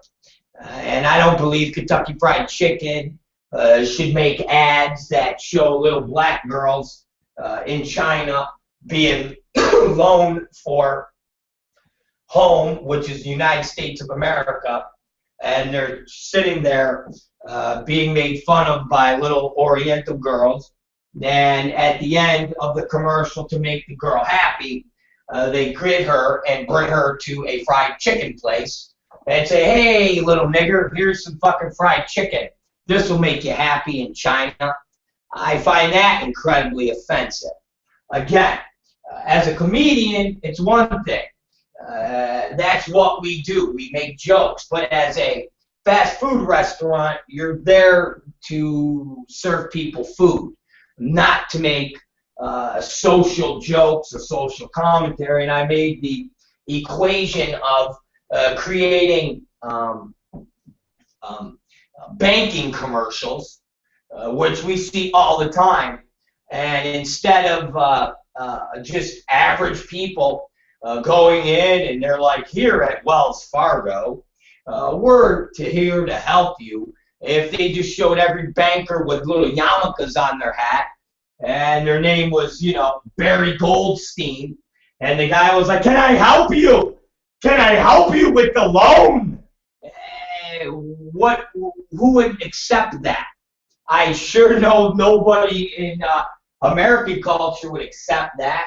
I know none of the media channels would accept that, but yet they accept a Chinese girl taking a black girl to go get some fucking fried chicken. That's pretty offensive, and people don't like the fact that I point these things out, and they say, Rob, that's why you're going to be on the top of a strip club for the rest of your life, because you're going to offend the wrong people. And I say to that, fuck you. I speak the way it is, and I speak the truth. And if that's what you don't like, then I guess I'll be on top of the strip club and doing a show from here for the rest of my life. But I'm going to speak and say the things that other people are just either afraid or they can't say. And I'm the one that says it for them. So what this article says is NSBA partners with filmmakers to distribute 12 Years a Slave to public high schools.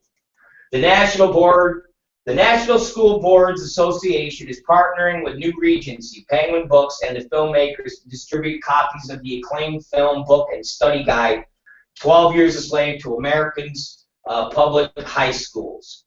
Thank you. The initiative, coordinated by Montel Williams, fucking Montel's badass motherfucker. Come on, Montel with the earring promotes marijuana because it helps his fucking leukemia, whatever the fuck Montel has. Will start to distribute 12 Years a Slave nationwide in September 2014. In concert with the New Year, in concert with New School Year. It is modeled against an initiative Williams launched to distribute the Civil War film Glory to public high schools that ultimately led to the Montel Williams Show. 12 Years a Slave is one of the most impactful films in recent memory, and I'm honored to have been able to bring together Fox Searchlight National Schools Board Association to maximize its educational potential. When Hollywood is at its best, the power of the movies can be harnessed into a powerful education tool.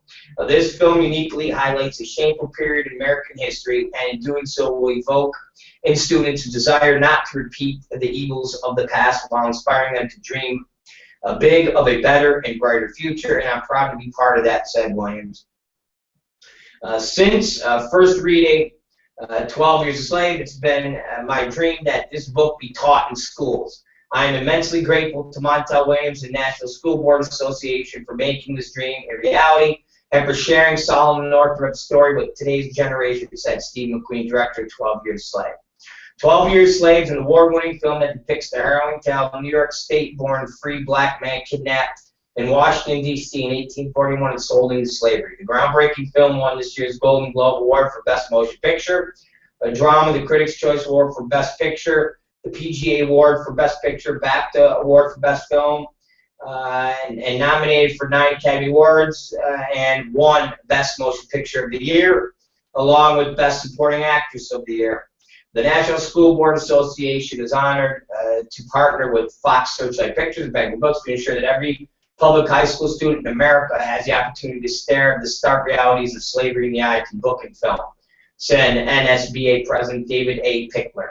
We believe that providing America's high school students the opportunity to bear witness to such an unrelenting view of the evils of slavery is essential toward ensuring that the history is never forgotten and that must never be repeated. Williams also has joined NSBA as the celebrity spokesman in its Stand Up for Public Schools campaign that showcases the great things happening in America's public schools. We appreciate the strong initiative by the producers of 12 Years a Slave, said Montel Williams, to bring this vividly accurate, award-winning documentary to America's public schools. The NSBA Executive Director Thomas J. Gensel, allowing students to see the tragic circumstances and messages conveyed through these works are vital to learning the reflection of our nation's era of slavery. So, there you are, ladies and gentlemen.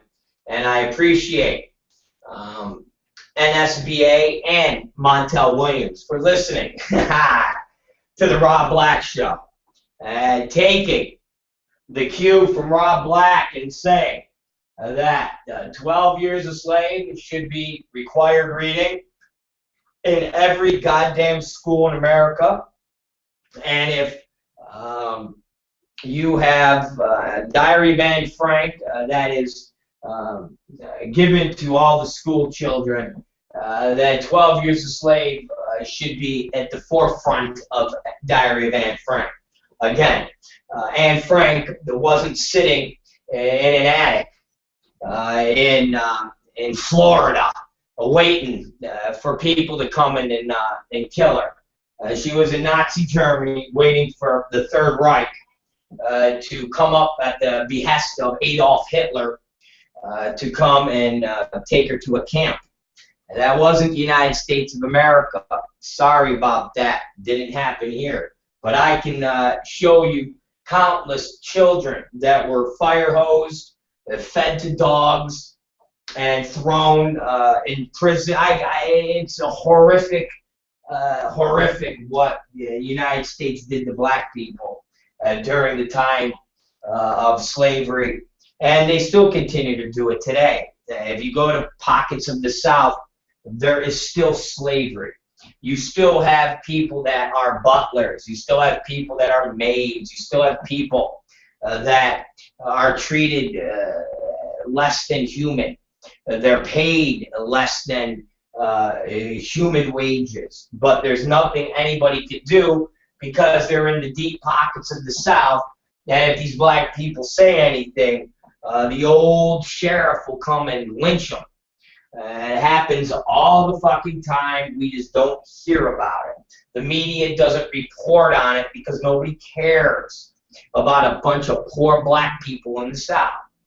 That's the fact. And there ain't no media outlet that's going to sit there and promote any type of young black kids getting beaten up in the South. Very rarely will you hear about the injustices done to black people. For Christ's sakes, you get a jury that's deadlocked in Florida for basically what? Having a white guy fire at a bunch of kids who are playing loud music. I mean, if you think about it, Florida,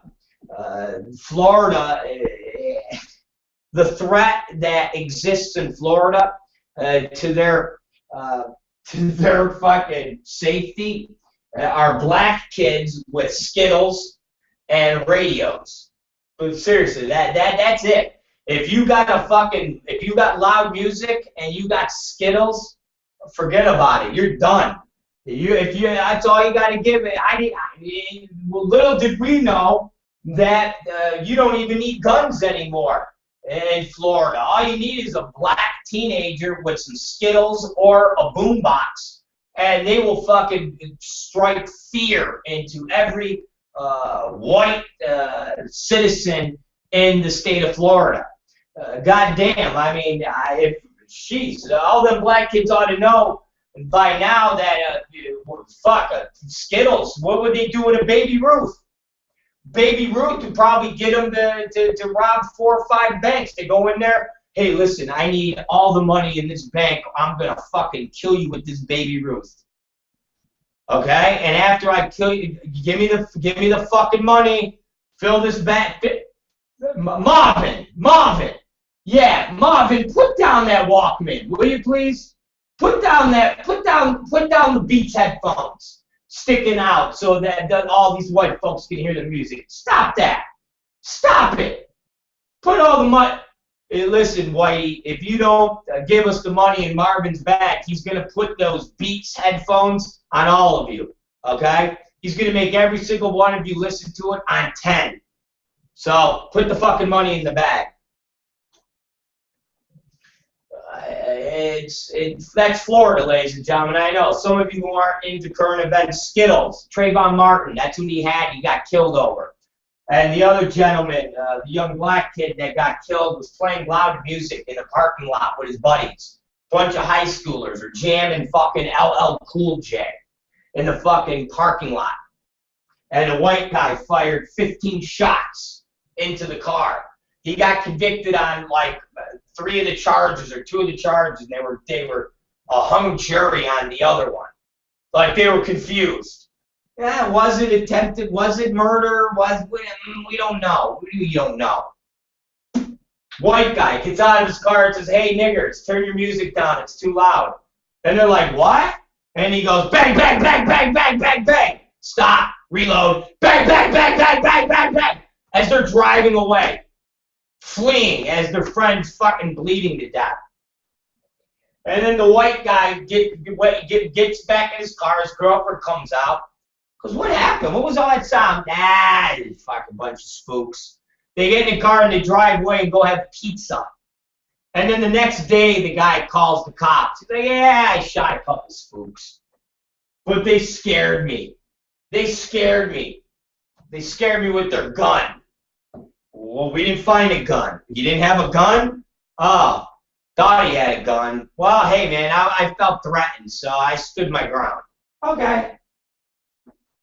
Sure, go ahead." So, I'm just glad that Montel Williams listens to the Rob Black Show. I'm glad the National School Board listens to the Rob Black Show. And I'm glad that together that they can make it happen and make 12 Years a Slave be part of a reading. And it's important. It really is. Like I said, man, I'm no Abraham Lincoln. I'm furthest from it. But I am a comedian. I'm a satire. I social commentary. And when I make jokes, we make jokes. We laugh. We make fun. We make fun of everybody on this show. I don't care if you're a fucking Jew. I don't care if you're a black. I don't care if you're an Italian. I don't care if you're a fucking Chinese. We make fun of everybody. But when it comes down to what's right is right and what's fair is fair, we call it the way it is. And for 12 Years a Slave to not be part of the curriculum that is in our school systems, and even slavery for that matter. Katie told me when she was in school in Texas, fucking slavery, that was the furthest thing anybody talked about in Texas. She grew up in just a nasty fucking racist motherfucking just Texas. I mean, that's where she grew up. There was no. Katie told me that there was students there that would literally get bullied for being black. I mean, that's fact. I mean, that's fact. I mean, she's 24, so you're only going 10 years.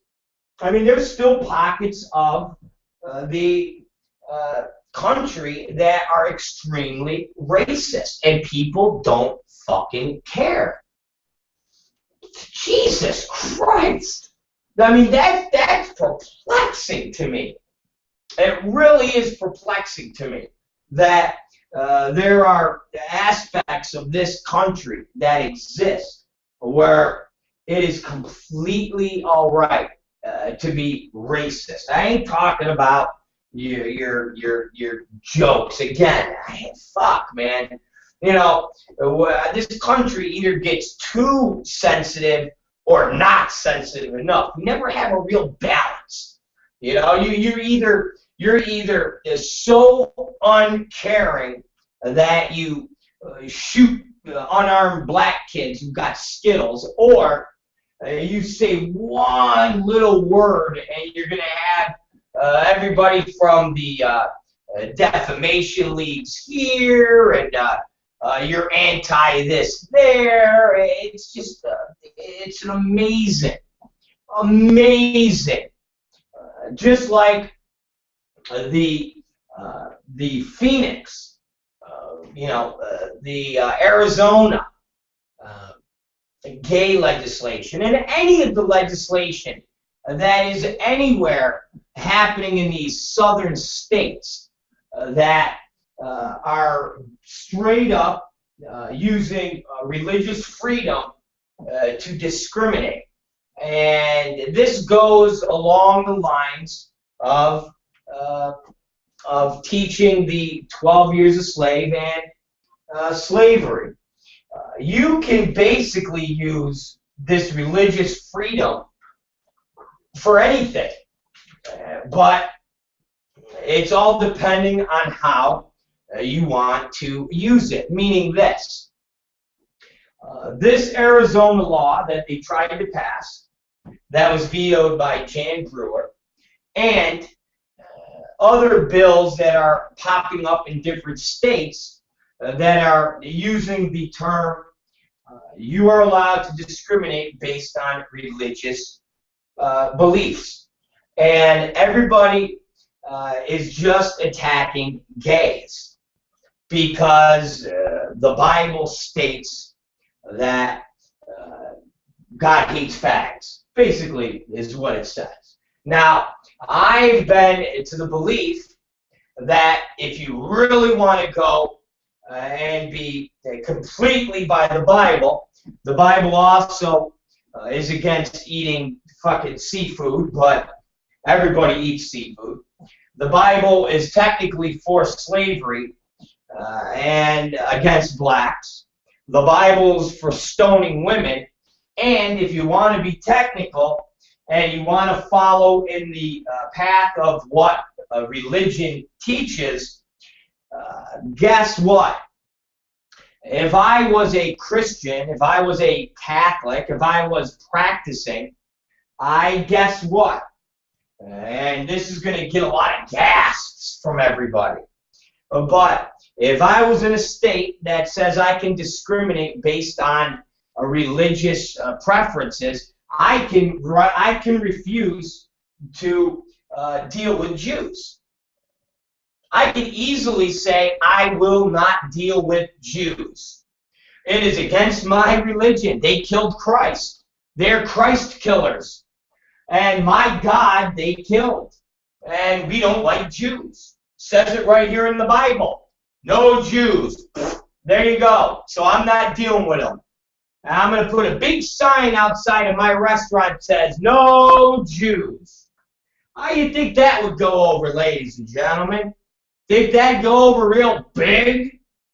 Or just faggots are the ones that we could discriminate against? Well, I mean, really? Well, yeah, okay, we put up a sign. Well, yeah, if you put up a sign that says no, no niggers, then that's depending on where you are and what state that's acceptable, right? Again, you fucking people are insane when it comes to your religion. Insane. So can we put up a sign that says no Mormons? Fuck Mormons? No magic underpants? Same fucking thing.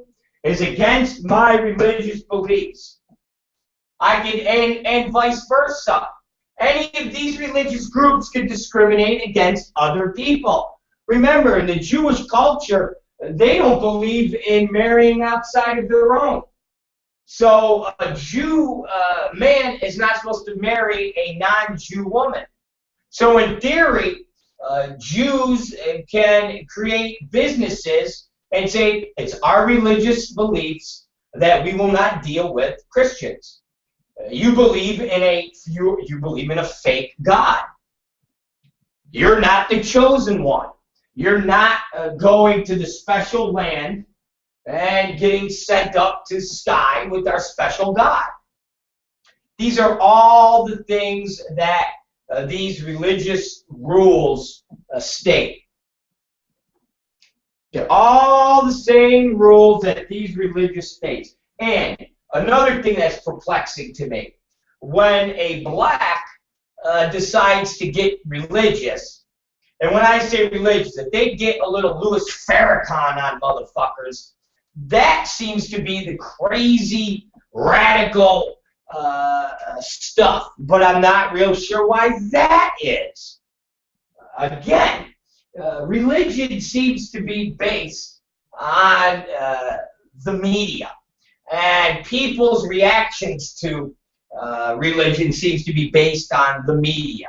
So if a certain faction of the media is controlled and manipulated by a certain faction of a religious group, then that's the religion that is touted as being cool, calm, and collective. I don't understand that when all religion is based on the same premise, which is little invisible man in the fucking sky that controls everything you do, and if you do anything that disobeys the invisible man, he will send you to a place where you will die and burn and be in agonizing pain forever. Again, how that makes sense to any of you blows me away. Blows me away. And how you can take people's rights from them blows me away based on the invisible man. I mean, you don't like it when real human beings take shit from you. If you're sitting in your house and somebody knocks on your door and says, hey, how you doing? I'm here to take your fucking TV. You fight them tooth and nail. But yet an invisible man comes to take shit away from you, and you all accept that. And you go, well, that's fucking the invisible man's will. Hey, oh, well, the invisible man said that. What? So the invisible man said that, and you're fine with, but a real physical human being who's up in your face, that is what you're going to fight against? You would think that an invisible man would be something everybody would fight against. You would think somebody would say, hey, I'm going to walk across the street, and somebody would say, hey, I wouldn't do that. Why? Because there's this invisible man that said if you cross the street, you're going to die. What? Get the fuck out of here. And then, nah, you have people that literally go, oh shit, the invisible man said not to walk across the street. Oh, fuck. All right, bro. I'm just going to stay over here. So right here is my area, because the invisible man said it's my area. And if any of you come in my area, I'm going to kill you. Oh, okay, bro. Wow. Awesome. I mean, people have more rational conversations with human beings that are involved in taking your shit. It's amazing. Amazing. Amazing. Literally amazing. The religion is the root of all evil. It is. It really is. From Muslims to Jews to Christians to Mormons to Scientologists, every religion is the root of all evil. And if you stripped away religion from everybody's life, okay, if you took away religion, you would have a cohesive country and you would have a cohesive world because nobody would be fighting anymore. The only reason people fight is over religion. That's all. In the Middle East, they all fight over religion. Nobody's fighting over who made the worst falafel. Nobody's fighting because somebody made horrible food. Nobody's fighting because somebody fucking was a horrible basketball player.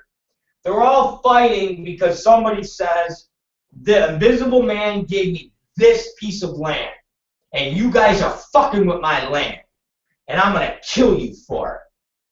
And then another group says, our invisible man said we're the greatest in the world, and you motherfuckers are over here just fucking with us on our land. And our invisible man says that we got to kill anybody that fucks with us.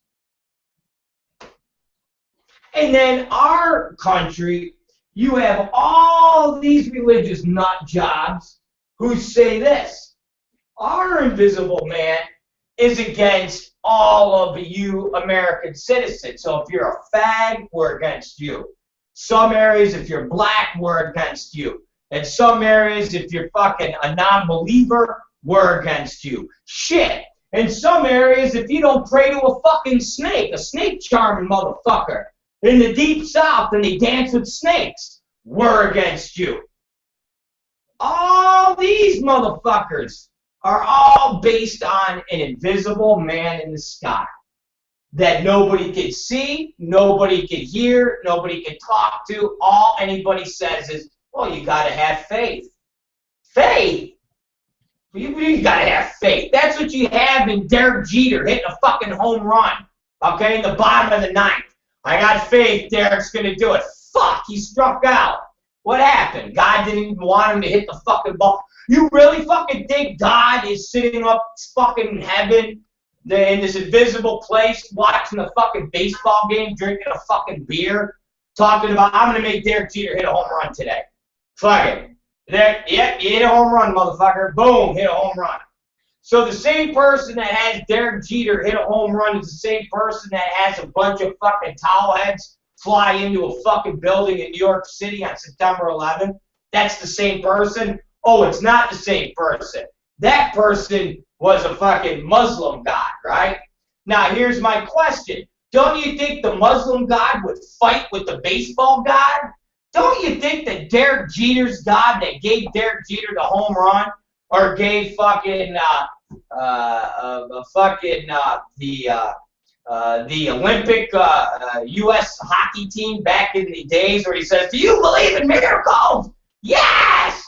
So that fucking God who let us win the fucking gold medal in the hockey, so that guy, like, what did he beat the Muslim God up with a stick that day? It's like, no, fuck you, we're going to win the game. I mean, again, if you've got all these gods, and they're all in the God, heaven, invisible sky, and you got one God, and his whole premise is flying fucking planes into buildings, and then you got another God, and his whole premise is having Derek Jeter hit fucking game-winning home runs in the fucking bottom of the ninth World Series. Like, what the fuck? Well, who's the God that has the magic underpants who believes in having 10 fucking wives and you can fuck a 12-year-old kid? Where's that God come in? Where's the Mormon God come in?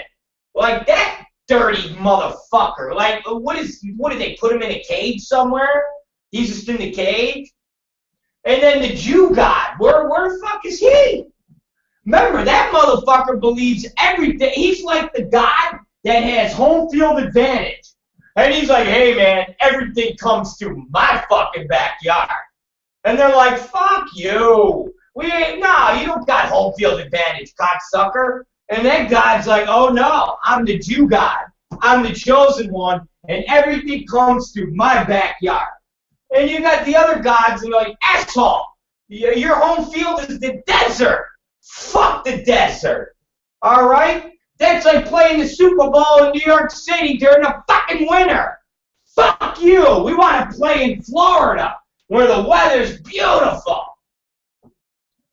Well, that arrogant motherfucker. Think about the Jew God. He's just arrogant as shit. That motherfucker's like, I'm the ultimate God. This is the ultimate land. And this is where all the action takes place. Yeah. And the Catholic fucking Christian God, he's like, hey, man, I am everywhere. I am knowing everything, and I make fucking home runs happen. All right? You get the fucking Muslim God. Again, why don't these gods all fight with each other? Wouldn't there just be this fucking warring god fest in this invisible sky? And where's their territory lines? Are they kind of like Russia and Ukraine, where motherfuckers like, if you cross this line, we're going to get military on you? Does anybody do that? I mean, do any of you assholes think about this? Or once again, are all you religious nuts in the same theory of, my God's right, their God's wrong? Now, if that's the case, that's some arrogant shit. If that's the case, that's some arrogant shit. Arrogant shit. But again, no God that is supposed to love people and you're supposed to practice love would ever make a rule that says other people that are different than you deserve death, deserve domination, and more importantly, deserve to have their equal rights and be discriminated against based on God. And that's all that happens when it comes to religion. And that's it. And the concept of teaching religion in school and teaching children about Invisible Man is fucking stupid. And if we got rid of that, and you got rid of Catholic schools, you got rid of the concepts of taking a child at the age of, 8 years old and putting them into a environment where they're programmed, because that's all it is, a brainwashing program, to believe that this invisible man is going to lead them throughout their college years, their high school years, and when they play for the New York Yankees, their baseball years. It's asinine. It's fucking asinine. So always remember when we're looking at history, okay, and you're reading things from the media, and you're reading things from different organizations that are spouting off bullshit. Remember where it's coming from, and take a minute to educate yourself and open a history book. And I know sometimes my words are incredibly harsh, but open the history book and take a look at modern, or I should say, when I say modern, I'm not talking about what's being done with the gods now, because when you go back in time, it's not modern. But what I mean is, look at modern books that explain religion and how it's broken down, and look at where these religious entities come from, and look at what was before Jesus. Look at the stories that were told during the times of these gaps between Jesus when he was supposedly here on Earth, and the books that were written, and then this giant gap of 100 years, and the other books, that the New Testament. Read all of these new books that are out and online that give you a breakdown of Horus, which was a god long before Jesus, and explain to me how all of these godlike creatures that were in times that were before Jesus all have the exact same story that Jesus' story is. How is that? That's all I want to know.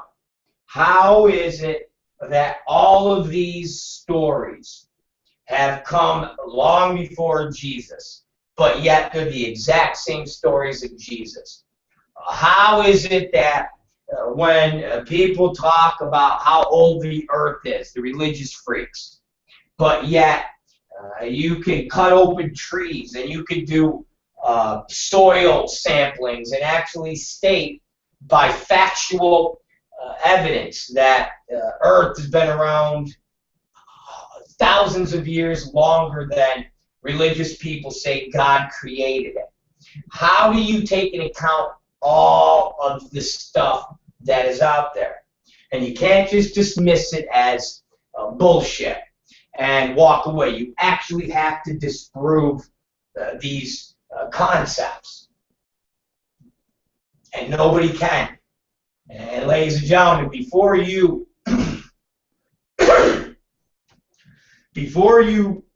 rather cast a vote of hate, rather you march for hate, rather you invoke the name of religion in anything you do, remember common sense. Remember the common sense that you have in your own life. Rather it's knowing that if you get behind the wheel and you're completely drunk and fucked up, you are not practicing good common sense. If you have a loaded gun and you're sticking it to your child's temple and playing Russian roulette just for the hell of it, no, it's not good common sense. And these are extreme examples because small examples I don't think get into the American fabric's conscience. But anything that we do as a society that would make common sense, we have to look at that when it comes to religion and hate, from 12 years a slave to the Arizona discrimination bill. And we have to look at what our history is and what we actually can see and what we can hear and what we fucking know and what we can prove. And our life is not based on faith.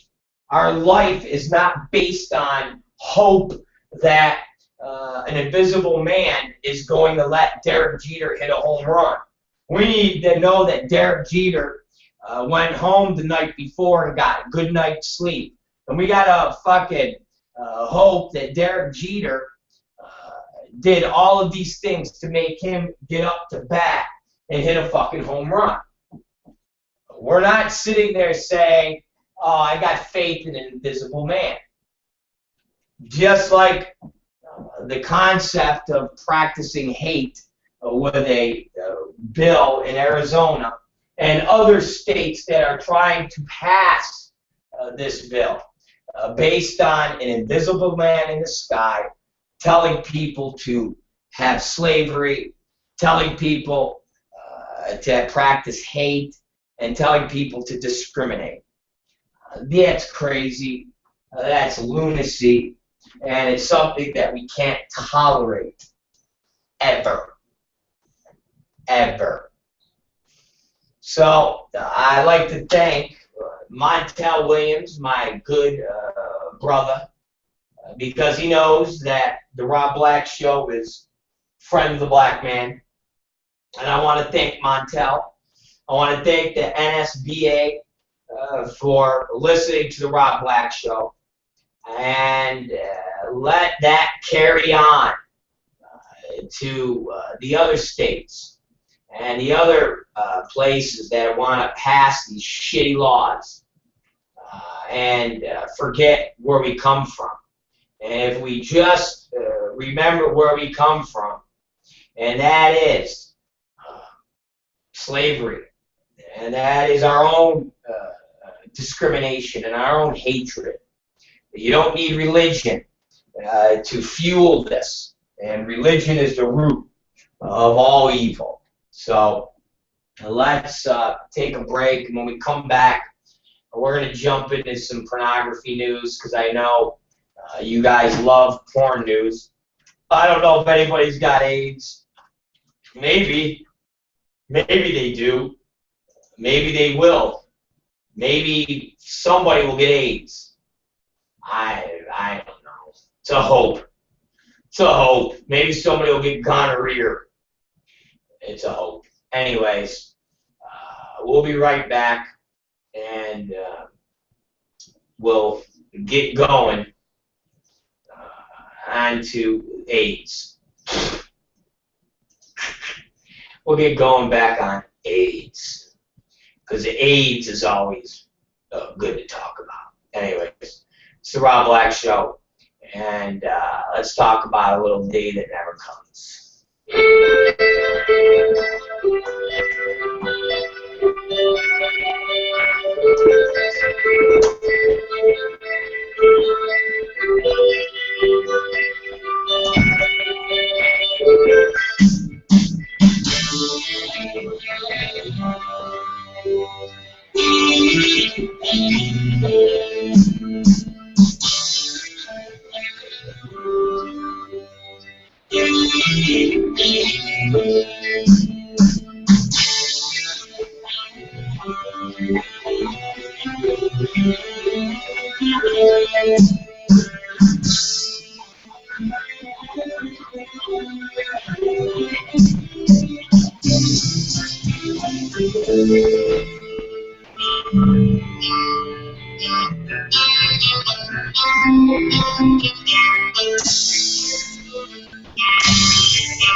Sunshine will come.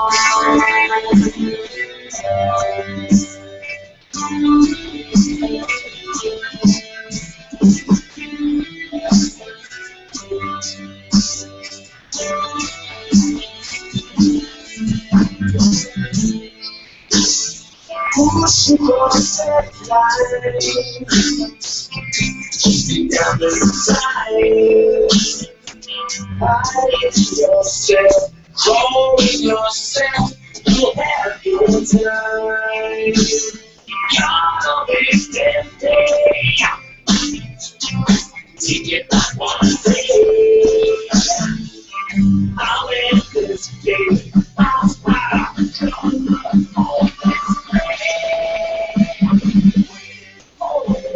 day.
We're back, ladies and gentlemen.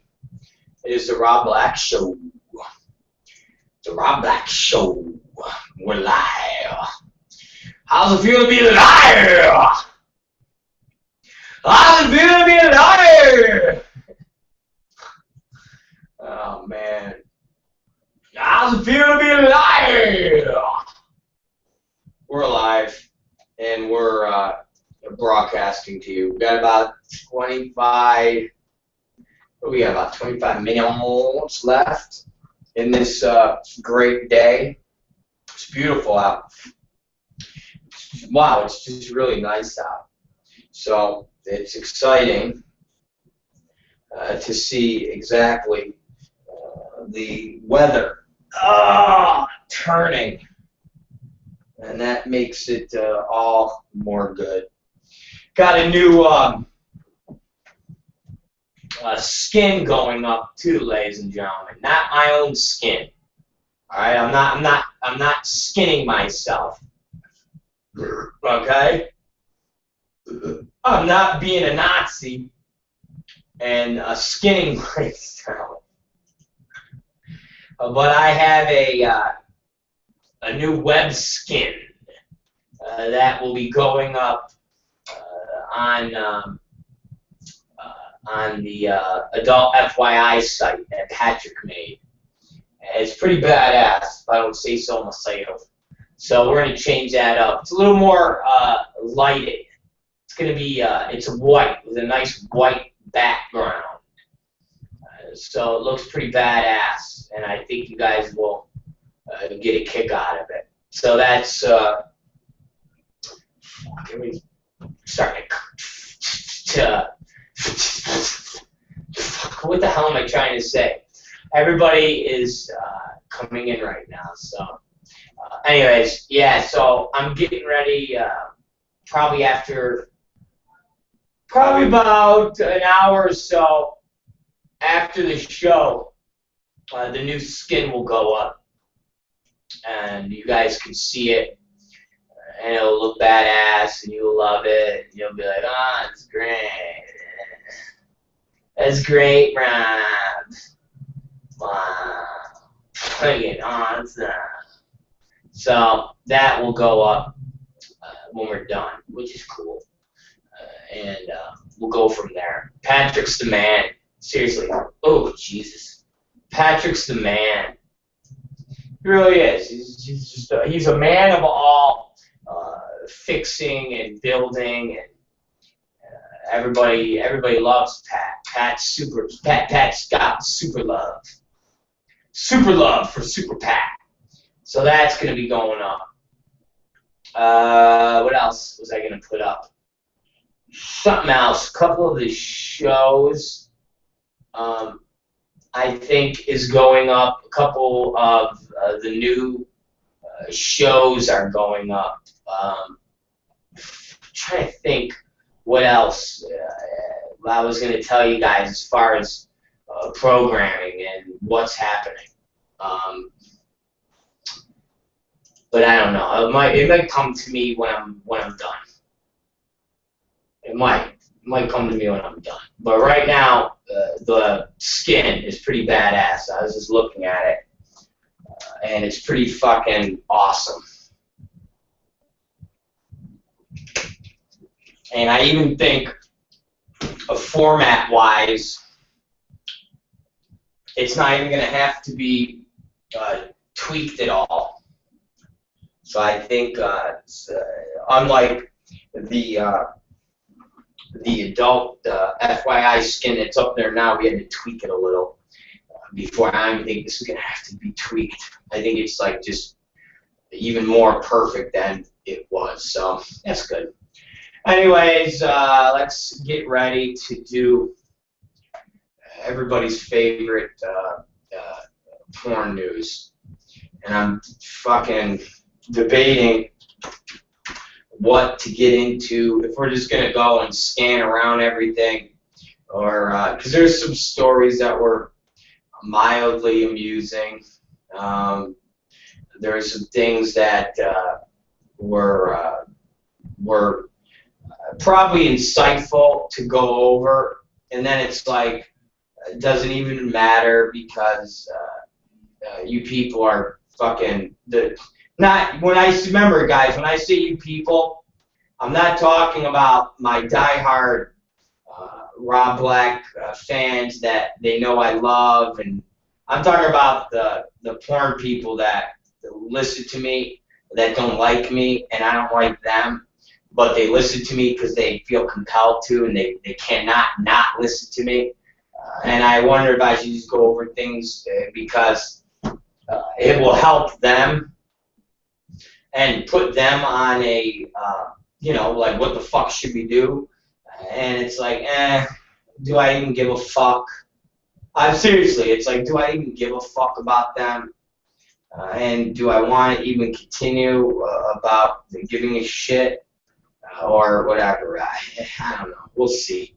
But let's move on with the porn news. So let's get into that right now. Here we go. You guys ready? Porn news.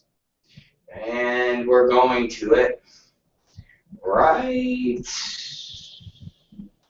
now.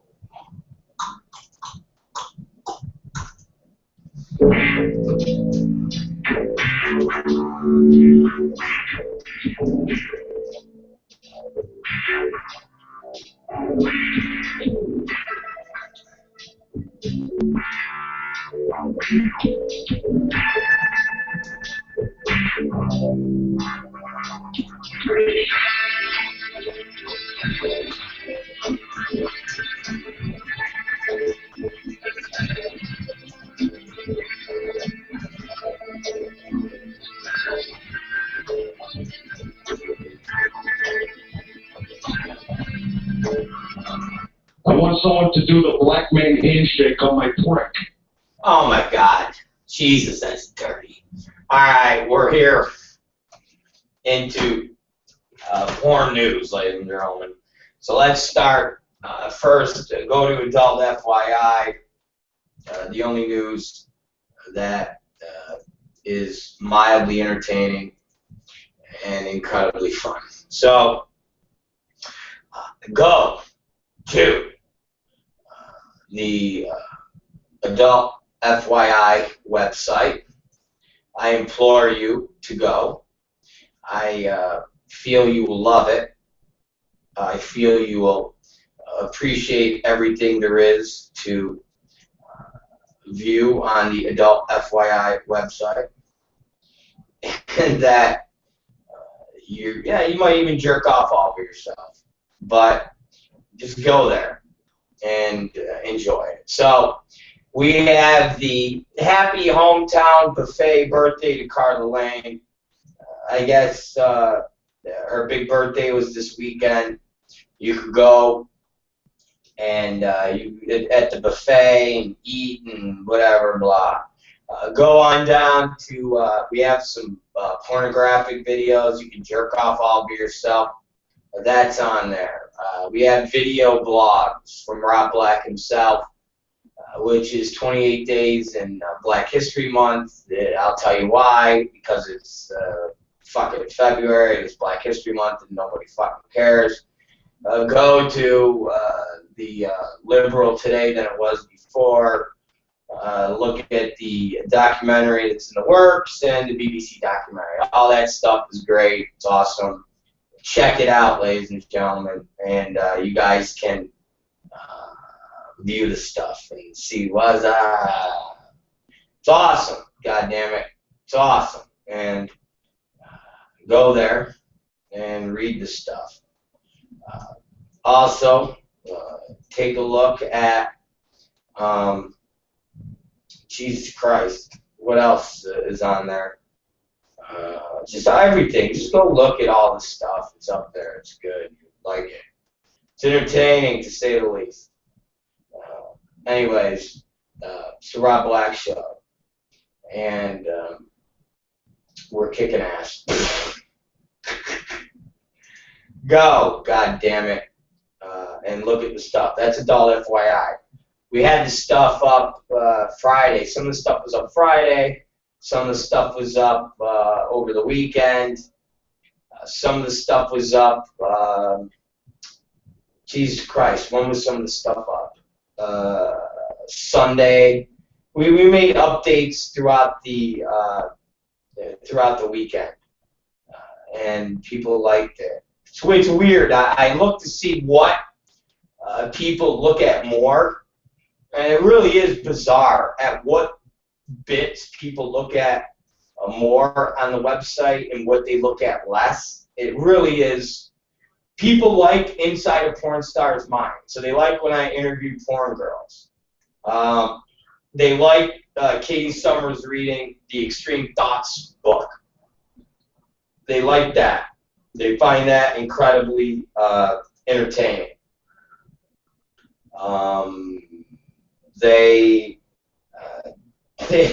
It's just bizarre. I'm serious. Like, I'll sit there and go through, what people liked, and it makes no sense. They liked my talking about they liked me talking about Carla Lane and me and Carla Lane's sexual tryst together. They liked that. The fact it's up to 918 views. Exactly. So they like that. It's a long ass. It's a half-hour video. They like that. They like. It's just bizarre. They were into. What else were they into that I found was incredibly weird? It's just weird. What Machine Gun Kelly to perform at the AVN Awards. That's 1,300 people watch that. Vivid Radio Roundtable. Me talking about how they suck. 202 people watch that. It's just, again, it's sometimes I have no idea what exactly it is that they like or what they don't like. It's just bizarre. It really is. It's fucking bizarre. Just fucking bizarre. Bizarre. It's bizarre. It's just bizarre. I have no idea why some of the stuff doesn't. Why certain things get what they get, but regardless, go there and take a look at all the videos, and again, you guys will like the stuff and you'll love it. And what gets views, I don't know why. What ones get more, don't know why. But maybe you guys can go and figure out which ones are the good ones. Anyway, go there. There you go. That's XBiz, or that's XBiz. That's adult FYI. Go there now, enjoy it, and read about it. Abdullah the Butcher and on XPW is at 86 views 5 days ago. It's a half-hour bit of me talking about when Abdullah the Butcher was in XPW and 86 people fucking watched it in 5 days. It's fucking bizarre. Bizarre. Bizarre. Seriously, bizarre. It's bizarre. Bizarre, I don't get it, but anyways. It's the Rob Black Show. Go to XBiz. We're going to jump on XBiz right now and see what they're doing in the world of the pornography and all that good shit. So let's go to XBiz and see what XBiz. And see what's going on. And I'm sure they got something weird going on. They always got something weird, just weird. And when I say weird, like something that is so stupid, and you go, why did they put that up? So let's go there right now. xbiz.com, and we're there right now. Press releases. Registration open for Phoenix Forum Golf charity event. Great. Novelty dildos. Great. Coco. What's his name? Ice-T's beast of a wife. This beast. Who's now fucking sells porn toys. Fucking bizarre. She'll be at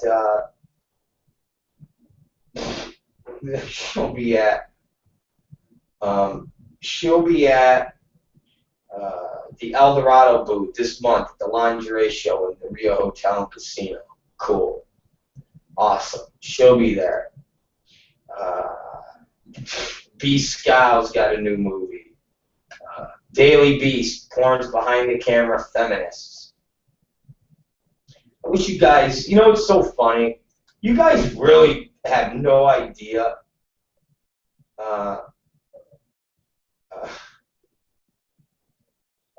you know what's funny? You guys really don't have any idea as to really the true definition of a feminist is.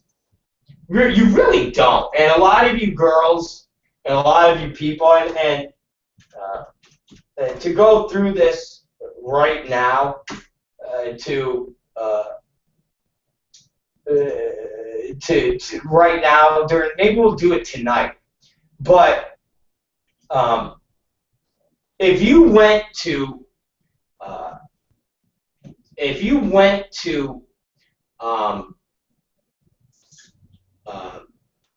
any of the traditional women in this country who talk about them being feminists and talk about what it is to be a feminist, they would tell you that every single one of these porn girls that use the word feminists are stupid, they're ignorant, and what they are doing is nothing except trying to make themselves feel better about what they do and wrapping it in the word being a feminist.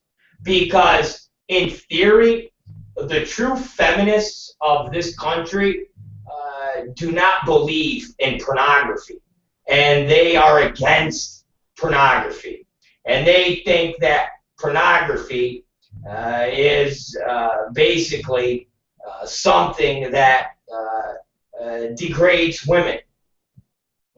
Sorry, but when you women, and remember, the term of a feminist and what it means, and when you have people like Kelly Shabari and Jessica Drake and these girls that are running around saying I'm a feminist, this is feminist porn. It's not, because the porn is controlled by men, and men call the shots. So in turn, there's nothing feminist. You're not getting equal pay. You're not getting equal opportunity. You're not getting equal anything. You're nothing more than a pawn in the world of pornography, and you use the word feminist to label yourself something, and it makes you feel better.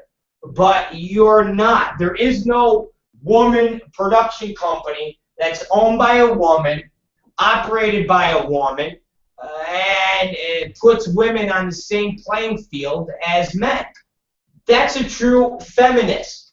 And I know it's hard for you uneducated women to figure that out that are in the porn game, but that's what a feminist is.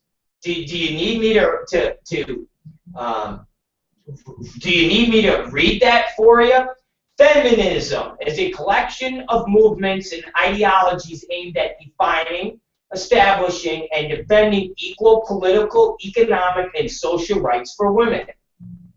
This includes seeking to establish equal opportunities for women in education and employment. A feminist advocates or supports the rights and equality of women. Well, how is a woman getting fucked up her asshole and having 10 guys shoot loads in her ass and having the girl go, well, I'm in control, so I'm a feminist and this is feminist porn? How does that equate to being a feminist, you morons? Technically, you are a feminist if you own that company, you call the shots, you distribute it yourself. Everything that is operated is done by a woman. That is a technical feminist. You are providing equal opportunity for women, but you're not. You're not. You girls that claim to be feminists, you're not. The directors are not. None of you girls are anything. All you are pawns in the porn game. I mean, that's all you are. That's it. That's all you are. What women own their own video company? What women control the shots when it comes to pornography? Think about that. What women have equal pay for women? What women directors are paid as much as Axel Braun? Thank you. I mean, what women are paid equal pay to Axel Braun? I mean, if you girls want to talk about being a feminist and you want to talk about feminist porn, why don't you advocate for what a real feminist would argue for? It's not getting 10 dicks up your ass at once. That's not a feminist. It's not. Sorry. Gender equality? None of that. Sorry. Sorry. Jessica Drake is a husband, puts her in all of his movies. So she relies on Brad Armstrong to create movie roles for her. Jessica Drake doesn't create movies for herself. Jessica Drake does not star in her own movies. What has she made? One movie? A fellatio guide or something stupid like that? Now she did a fat movie with Kelly Shibari. If Jessica Drake was a true feminist, then she would have her own production company that a woman would put out, that a woman would help control with it. No, nothing. Jessica Drake makes movies that her husband puts her in. And every once in a while, they throw her a bone and let her fucking make her own movie. But the company is controlled by Brad Armstrong. The camera crews, Brad, are guys. Everything's a guy. And yet you claim I'm a feminist. Bullshit. Bullshit. I'm looking at this Kelly Holland. I'm managing editor of Penthouse Entertainment. What? She's not a feminist. What is Kelly Holland? She runs a company for a fucking bunch of guys that rip people off. That's it. That is all Kelly Holland does.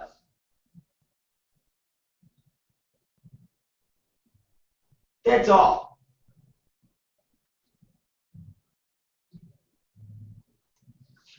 Again, where I'm trying to figure out, where women and being in porn is a feminist movement. I can't find it anywhere. And when you look up the definition of feminism and what it means, how do you compare what any girl does in this business, taking loads up her asshole, and how do they compare that to getting equal pay? How do they consider voting?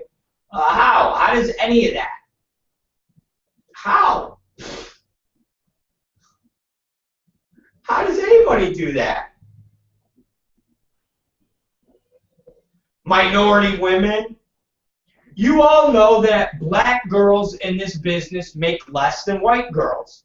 I don't see any of the white girls fighting for the black girls.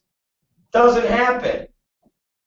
I guarantee you that if you look through any movies that are controlled by any white women that are casting directors, I guarantee you they have black girls getting paid less than white girls.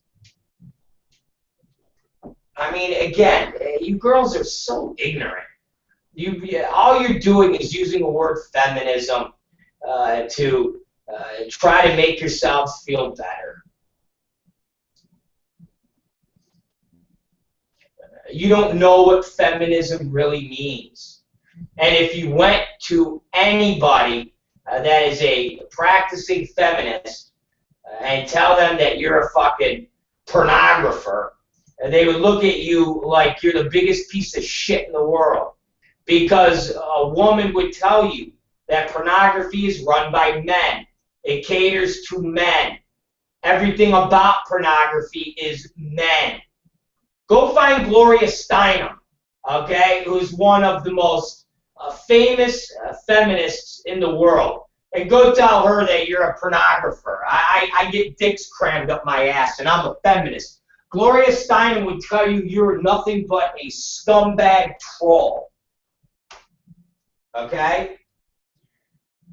Go find any, if you notice, you don't see any pornography girls. You don't see Kelly Fat Ass Shabari. You don't see Jessica Drake. You don't see any of them speaking at true feminism style conferences. All they're doing is dealing with people that use the word feminism as a show and a word that enables them to fucking swallow cum. That's all. I love to see Gloria Steinem and women like that talk with Kelly Shabari. Kelly Shabari can't even fucking talk sensibly about why she got into porn, other than because when she was in high school, she was made fun of by kids for being fat. And by getting into porn, people appreciate fat girls, and people don't bully her now. And it's a good way to feel good about yourself. That's what she says. And somehow what she does is feminism. Again, I'm not real sure where Kelly Shabari and Jessica Drake and these girls talk about being a feminist, because why? I don't get it. Because they have a mouth and they complain? I mean, that's their concept. So instead of going on the set and a guy saying, "Hey bitch, you're a cum dumpster," they say, "Hi, I'm Kelly Shabari. What would you like me to do?" "Oh, you would like me to say I'm a cum dumpster? All right, then that's what I'll say.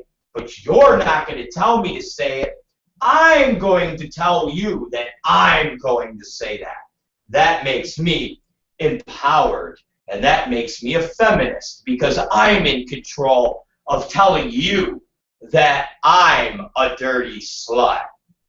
You fucking dummies. Telling you, go call up Gloria Steinem and tell her you're a feminist. But you know what Kelly Shabari and Jessica Drake will say? "Well, that's a different kind of feminist." What do you mean it's a different kind of feminist? No, you're a different kind of feminist. You're somebody that desecrates the word feminism. You're one of these girls that are too cute and too sophisticated for your own good. You read a couple books from Nietzsche, and now you're a fucking scholar. Or you're like Taja Rain, and you're like, "I'm a part-time student at UCLA's Women's Studies." So what's that mean? You're a hooker with a brain? I'm lost on that. What are you? What are you? What are you? Oh, you're a feminist? Okay. Listen, call Gloria Steinem and all the women that work with these ladies, okay? Call up Massachusetts College of Liberal Arts in North Adams, okay? Where Gloria Steinem's appearing. Seriously, call them up and say, "We would like to speak on the panel. We're feminists." Yeah, you know what this lady would say? Huh? You want to know what Cindy Brown would say, the Vice President of Academic Affairs? She would tell you to go fuck yourself, because you're not feminists, okay? You don't do anything in the porn business that is a feminist way of life. You take loads from dudes. A guy grabs you by your hair, spits in your face, and comes in your mouth. And your definition of a feminist is, "Well, I want it, and it's empowering." You're a fucking dummy, okay? And none of you girls that claim to be feminists would last 1 second with true feminism activists like Gloria Steinem. You never would. And you would never attempt, because Gloria Steinem would fucking spit on you. That's why your big lecturing is at little bullshit fucking half-ass classes like at fucking UC Santa Barbara, okay? Or some fucking stupid UCLA sexology fucking thing. You're not there on a real woman's feminist fucking education lecture. You're not sitting up there with people like Gloria Steinem. Never. You guys are there for porn crap. You guys are there for social porn shit. And they go, oh, we'll do a social class. And we'll get a bunch of porn people in here and show the pitfalls and what it is. That's all you guys do. You're not feminists. You're not feminists. You never will be feminists. A true feminist like Gloria Steinem would fucking spit in your guys' face. Sorry. Okay? Sorry.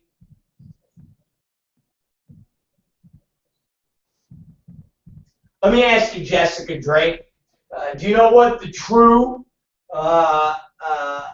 word of feminism is? Same thing with you, Kelly fat ass. The doctrine advocating social, political, and other rights of women equal to those of men. There is nothing that you guys do in porn that demands equal rights to that of your fellow male counterparts. Nothing. Absolutely nothing. Absolutely nothing. When most of you shoot, men are shooting your movies. Men are editing your movies. And men-owned companies are distributing your movies. Men are collecting the money. Men are handing out the money to you. And every single one of you morons has a man agent. How's that, you fucking feminists? Every single one of you feminists are fucking at the behest of a pimp who you give 15% of your fucking money to. So you don't even have the wherewithal to go to a female fucking agent, you stupid jerk-offs. And you're feminists. Shit, if you were all feminists, Shy Love should have had every single girl in the business. But no, you guys go with Mark Spiegler. How's that being a feminist? A guy telling you what to do and taking your money. That is not a feminist. How do you explain that? Exactly. You use the word feminism to show that you're somehow smart and somehow makes you feel good inside that another human being is shooting their fucking jizz butter up your assholes and then scooping it out and force-feeding it to you. And as long as you can tell everybody, I'm in control. No, you're not. Because as soon as you get done, your little pimp takes your fucking money. You're not a feminist. You're not. I'm going to read you the fucking definition again, dummies. The doctrine advocating social, political, and other rights of women equal to those of men. The minute you have a man pimp that you're giving 15% of your cash to, you're not a feminist. You're a fucking hooker who uses the word feminism to try to make yourself feel good inside. Go read another book on Nietzsche, okay, dummies? Go take another part-time class at UCLA in women's studies. Yeah. Can you see Taja Rain in a real class? Like in fucking trigonometry or something? Yeah, okay. That dummy. None of these girls take real classes at school. They're all these political bullshit classes. Oh, I'm taking fucking women's studies. I'm taking sexual science. I mean, go take fucking real classes, dummies. I'm a feminist. You ain't a feminist. You're a dummy. That's what you are. You're not a feminist. Again, say once again, a feminist is the doctrine advocating social, political, and other rights of women equal to those of men. Every single one of you that has a man pimp, i.e. Mark Spiegler, i.e. Derek Hay, i.e. L.A. fucking ATMLA. Those are all owned, operated by men. And men tell you what to do. You are not a feminist, okay? Sorry. Next. This concept of Kelly Holland and the Daily Beast doing an article about most powerful women, and Holland is one of the most powerful women in the entertainment industry, adult or otherwise. What are you, nuts? How?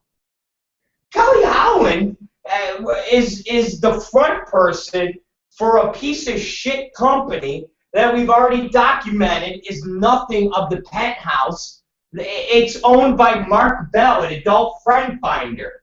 Adult friend finder, Mark Bell, and the scumbags there operate that company. They tell Kelly Holland what to do, everything. She does nothing. She's just a fucking figurehead, a jerk off sitting there. That's all. That's it. That is it. Sorry.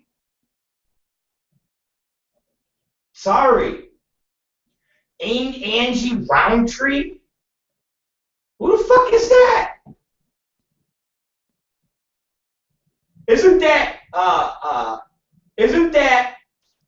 if I'm not mistaken, isn't that Roscoe Boltree? Isn't that the dude who is the Wasteland guy? Isn't that his wife? Huh? Again, am I wrong? If I'm wrong, somebody please tell me. I thought that is Roundtree's wife.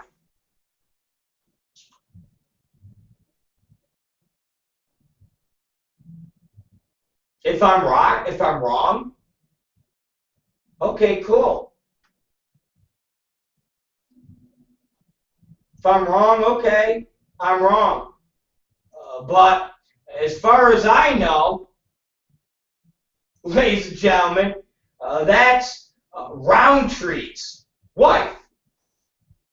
That's who that is. As far as I know, that is Roundtree's wife. Okay? That is motherfucking, what's his name? Not Roscoe, because I always make fun of the fact that he took Patrick's name. Here he is. Colin Roundtree. Now, if I'm not mistaken, Colin Roundtree is with, I remember the name, Colin Roundtree is with, and I repeat, Angie Roundtree. So, okay, how is Angie Roundtree some pioneer? Her fucking husband is Colin Roundtree. Colin Roundtree set his wife up with a job. How is she a feminist? How is she a trailblazer for women? I'm pretty confused on that. Exactly. Thank you. Again, it's just it's a sham. It really is. Just a fucking sham. It really is. You want to know who's the only half-legitimate girl who actually does shit on her own? Fucking Joanna Angel. And I don't really know her except that she's the little punky fucking inked up nasty fucking looking girl. But as far as I know, she actually got into this whole porn thing not with a guy, not on the heels of somebody creating her. She actually started this whole little punk ink, I'm a fucking biker chick look. Now, I could be wrong. I could be hit with 8 billion emails from everybody. But the only girl that legitimately has any type of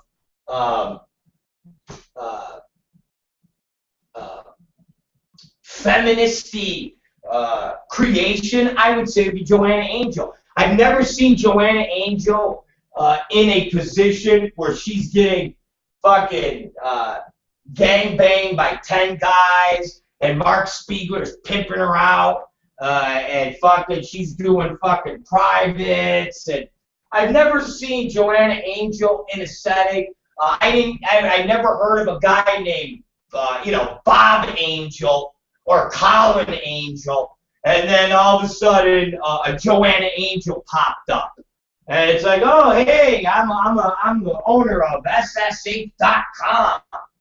So Joanna's the only one that legitimately I look at and go, from what I gather, and Tom Byron's work for Joanna, that Joanna somewhat calls the shots, and she's been doing that for a long time.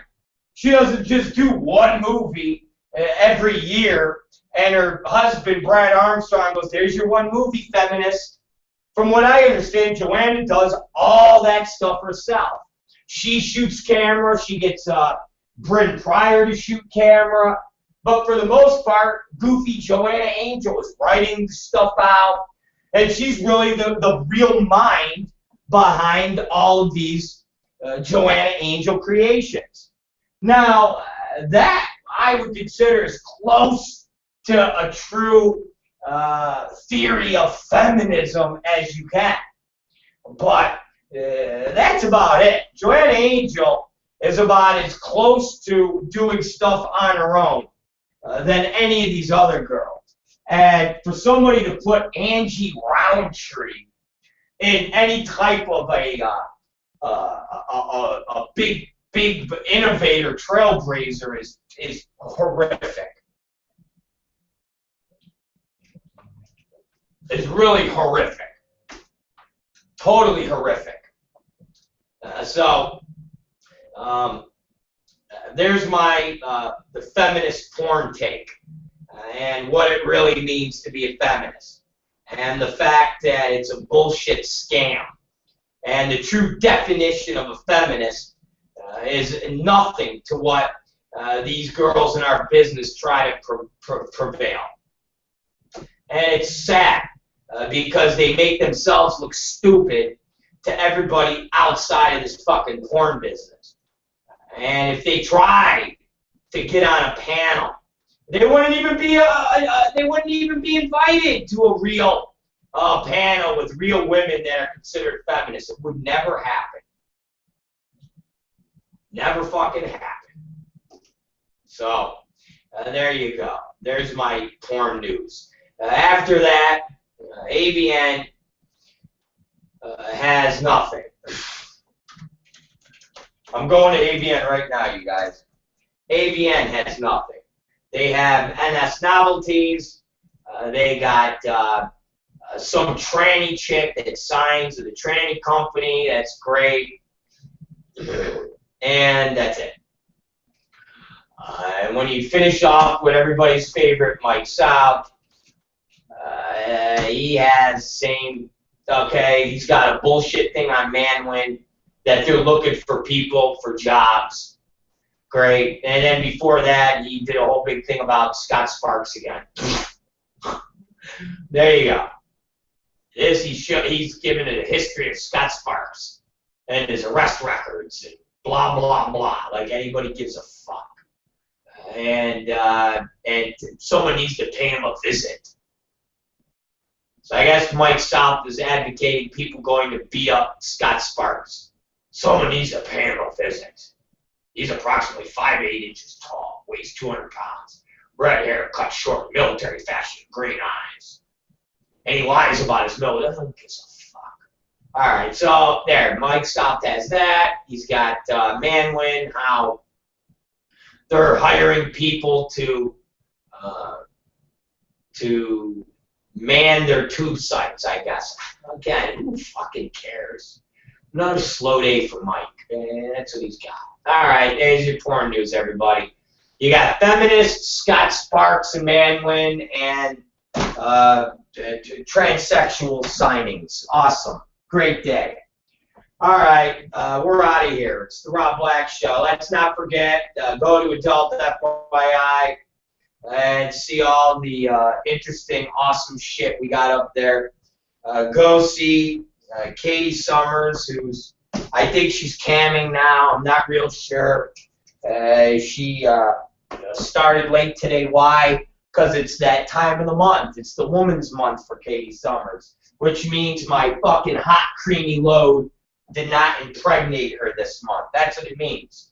My fucking jizz, this fucking jizz that I have, this hot, warm jizz that fucking gets produced in my fucking testicles. That jizz. And then it fucking creates into fucking more jizz. And when I fucking pump it inside of fucking Katie Summers, this 24-year-old cunt, it didn't get her impregnated, all right? Didn't get her impregnated. My motherfucking jizz didn't do the job. So she woke up with the blood oozing from her fucking twat. Okay? Fucking, it's that bloody fucking woman day. Just fucking blood everywhere. So that, my friends, is why Katie Summers, I guess, started late today.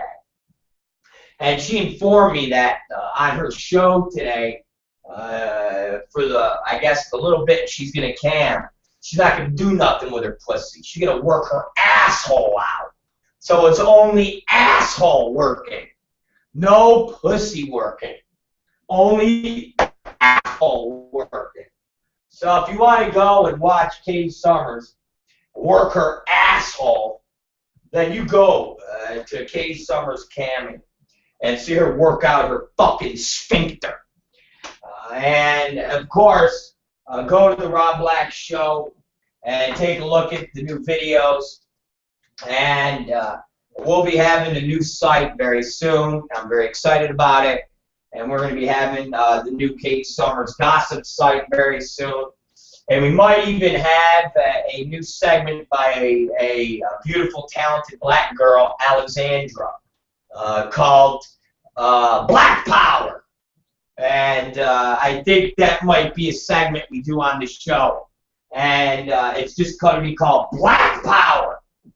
That will be talking about the virtues of being black and all the great things that black people do, like inventing the peanut, to great shows like the Jeffersons, and of course one of their great spiritual leaders, Louis Farrakhan.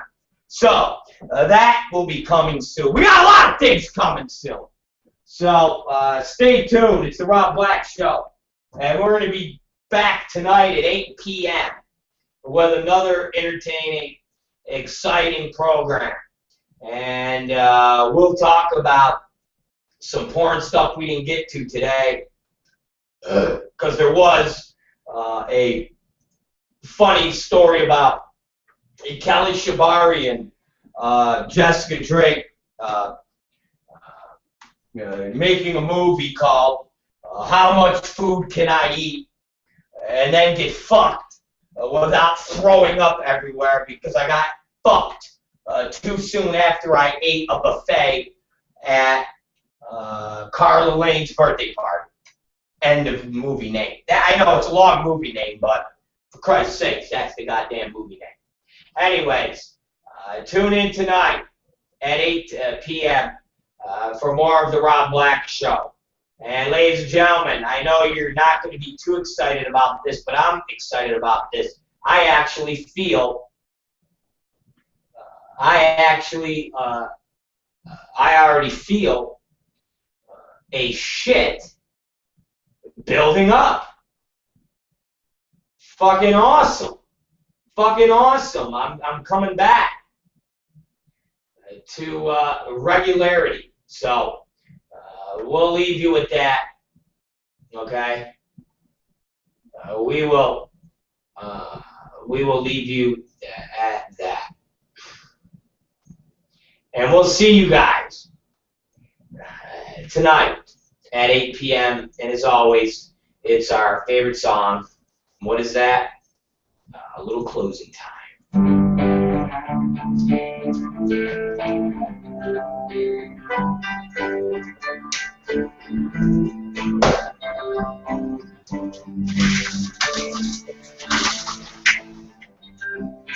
Closing time. Open all the doors and let you out into World time. Closing time.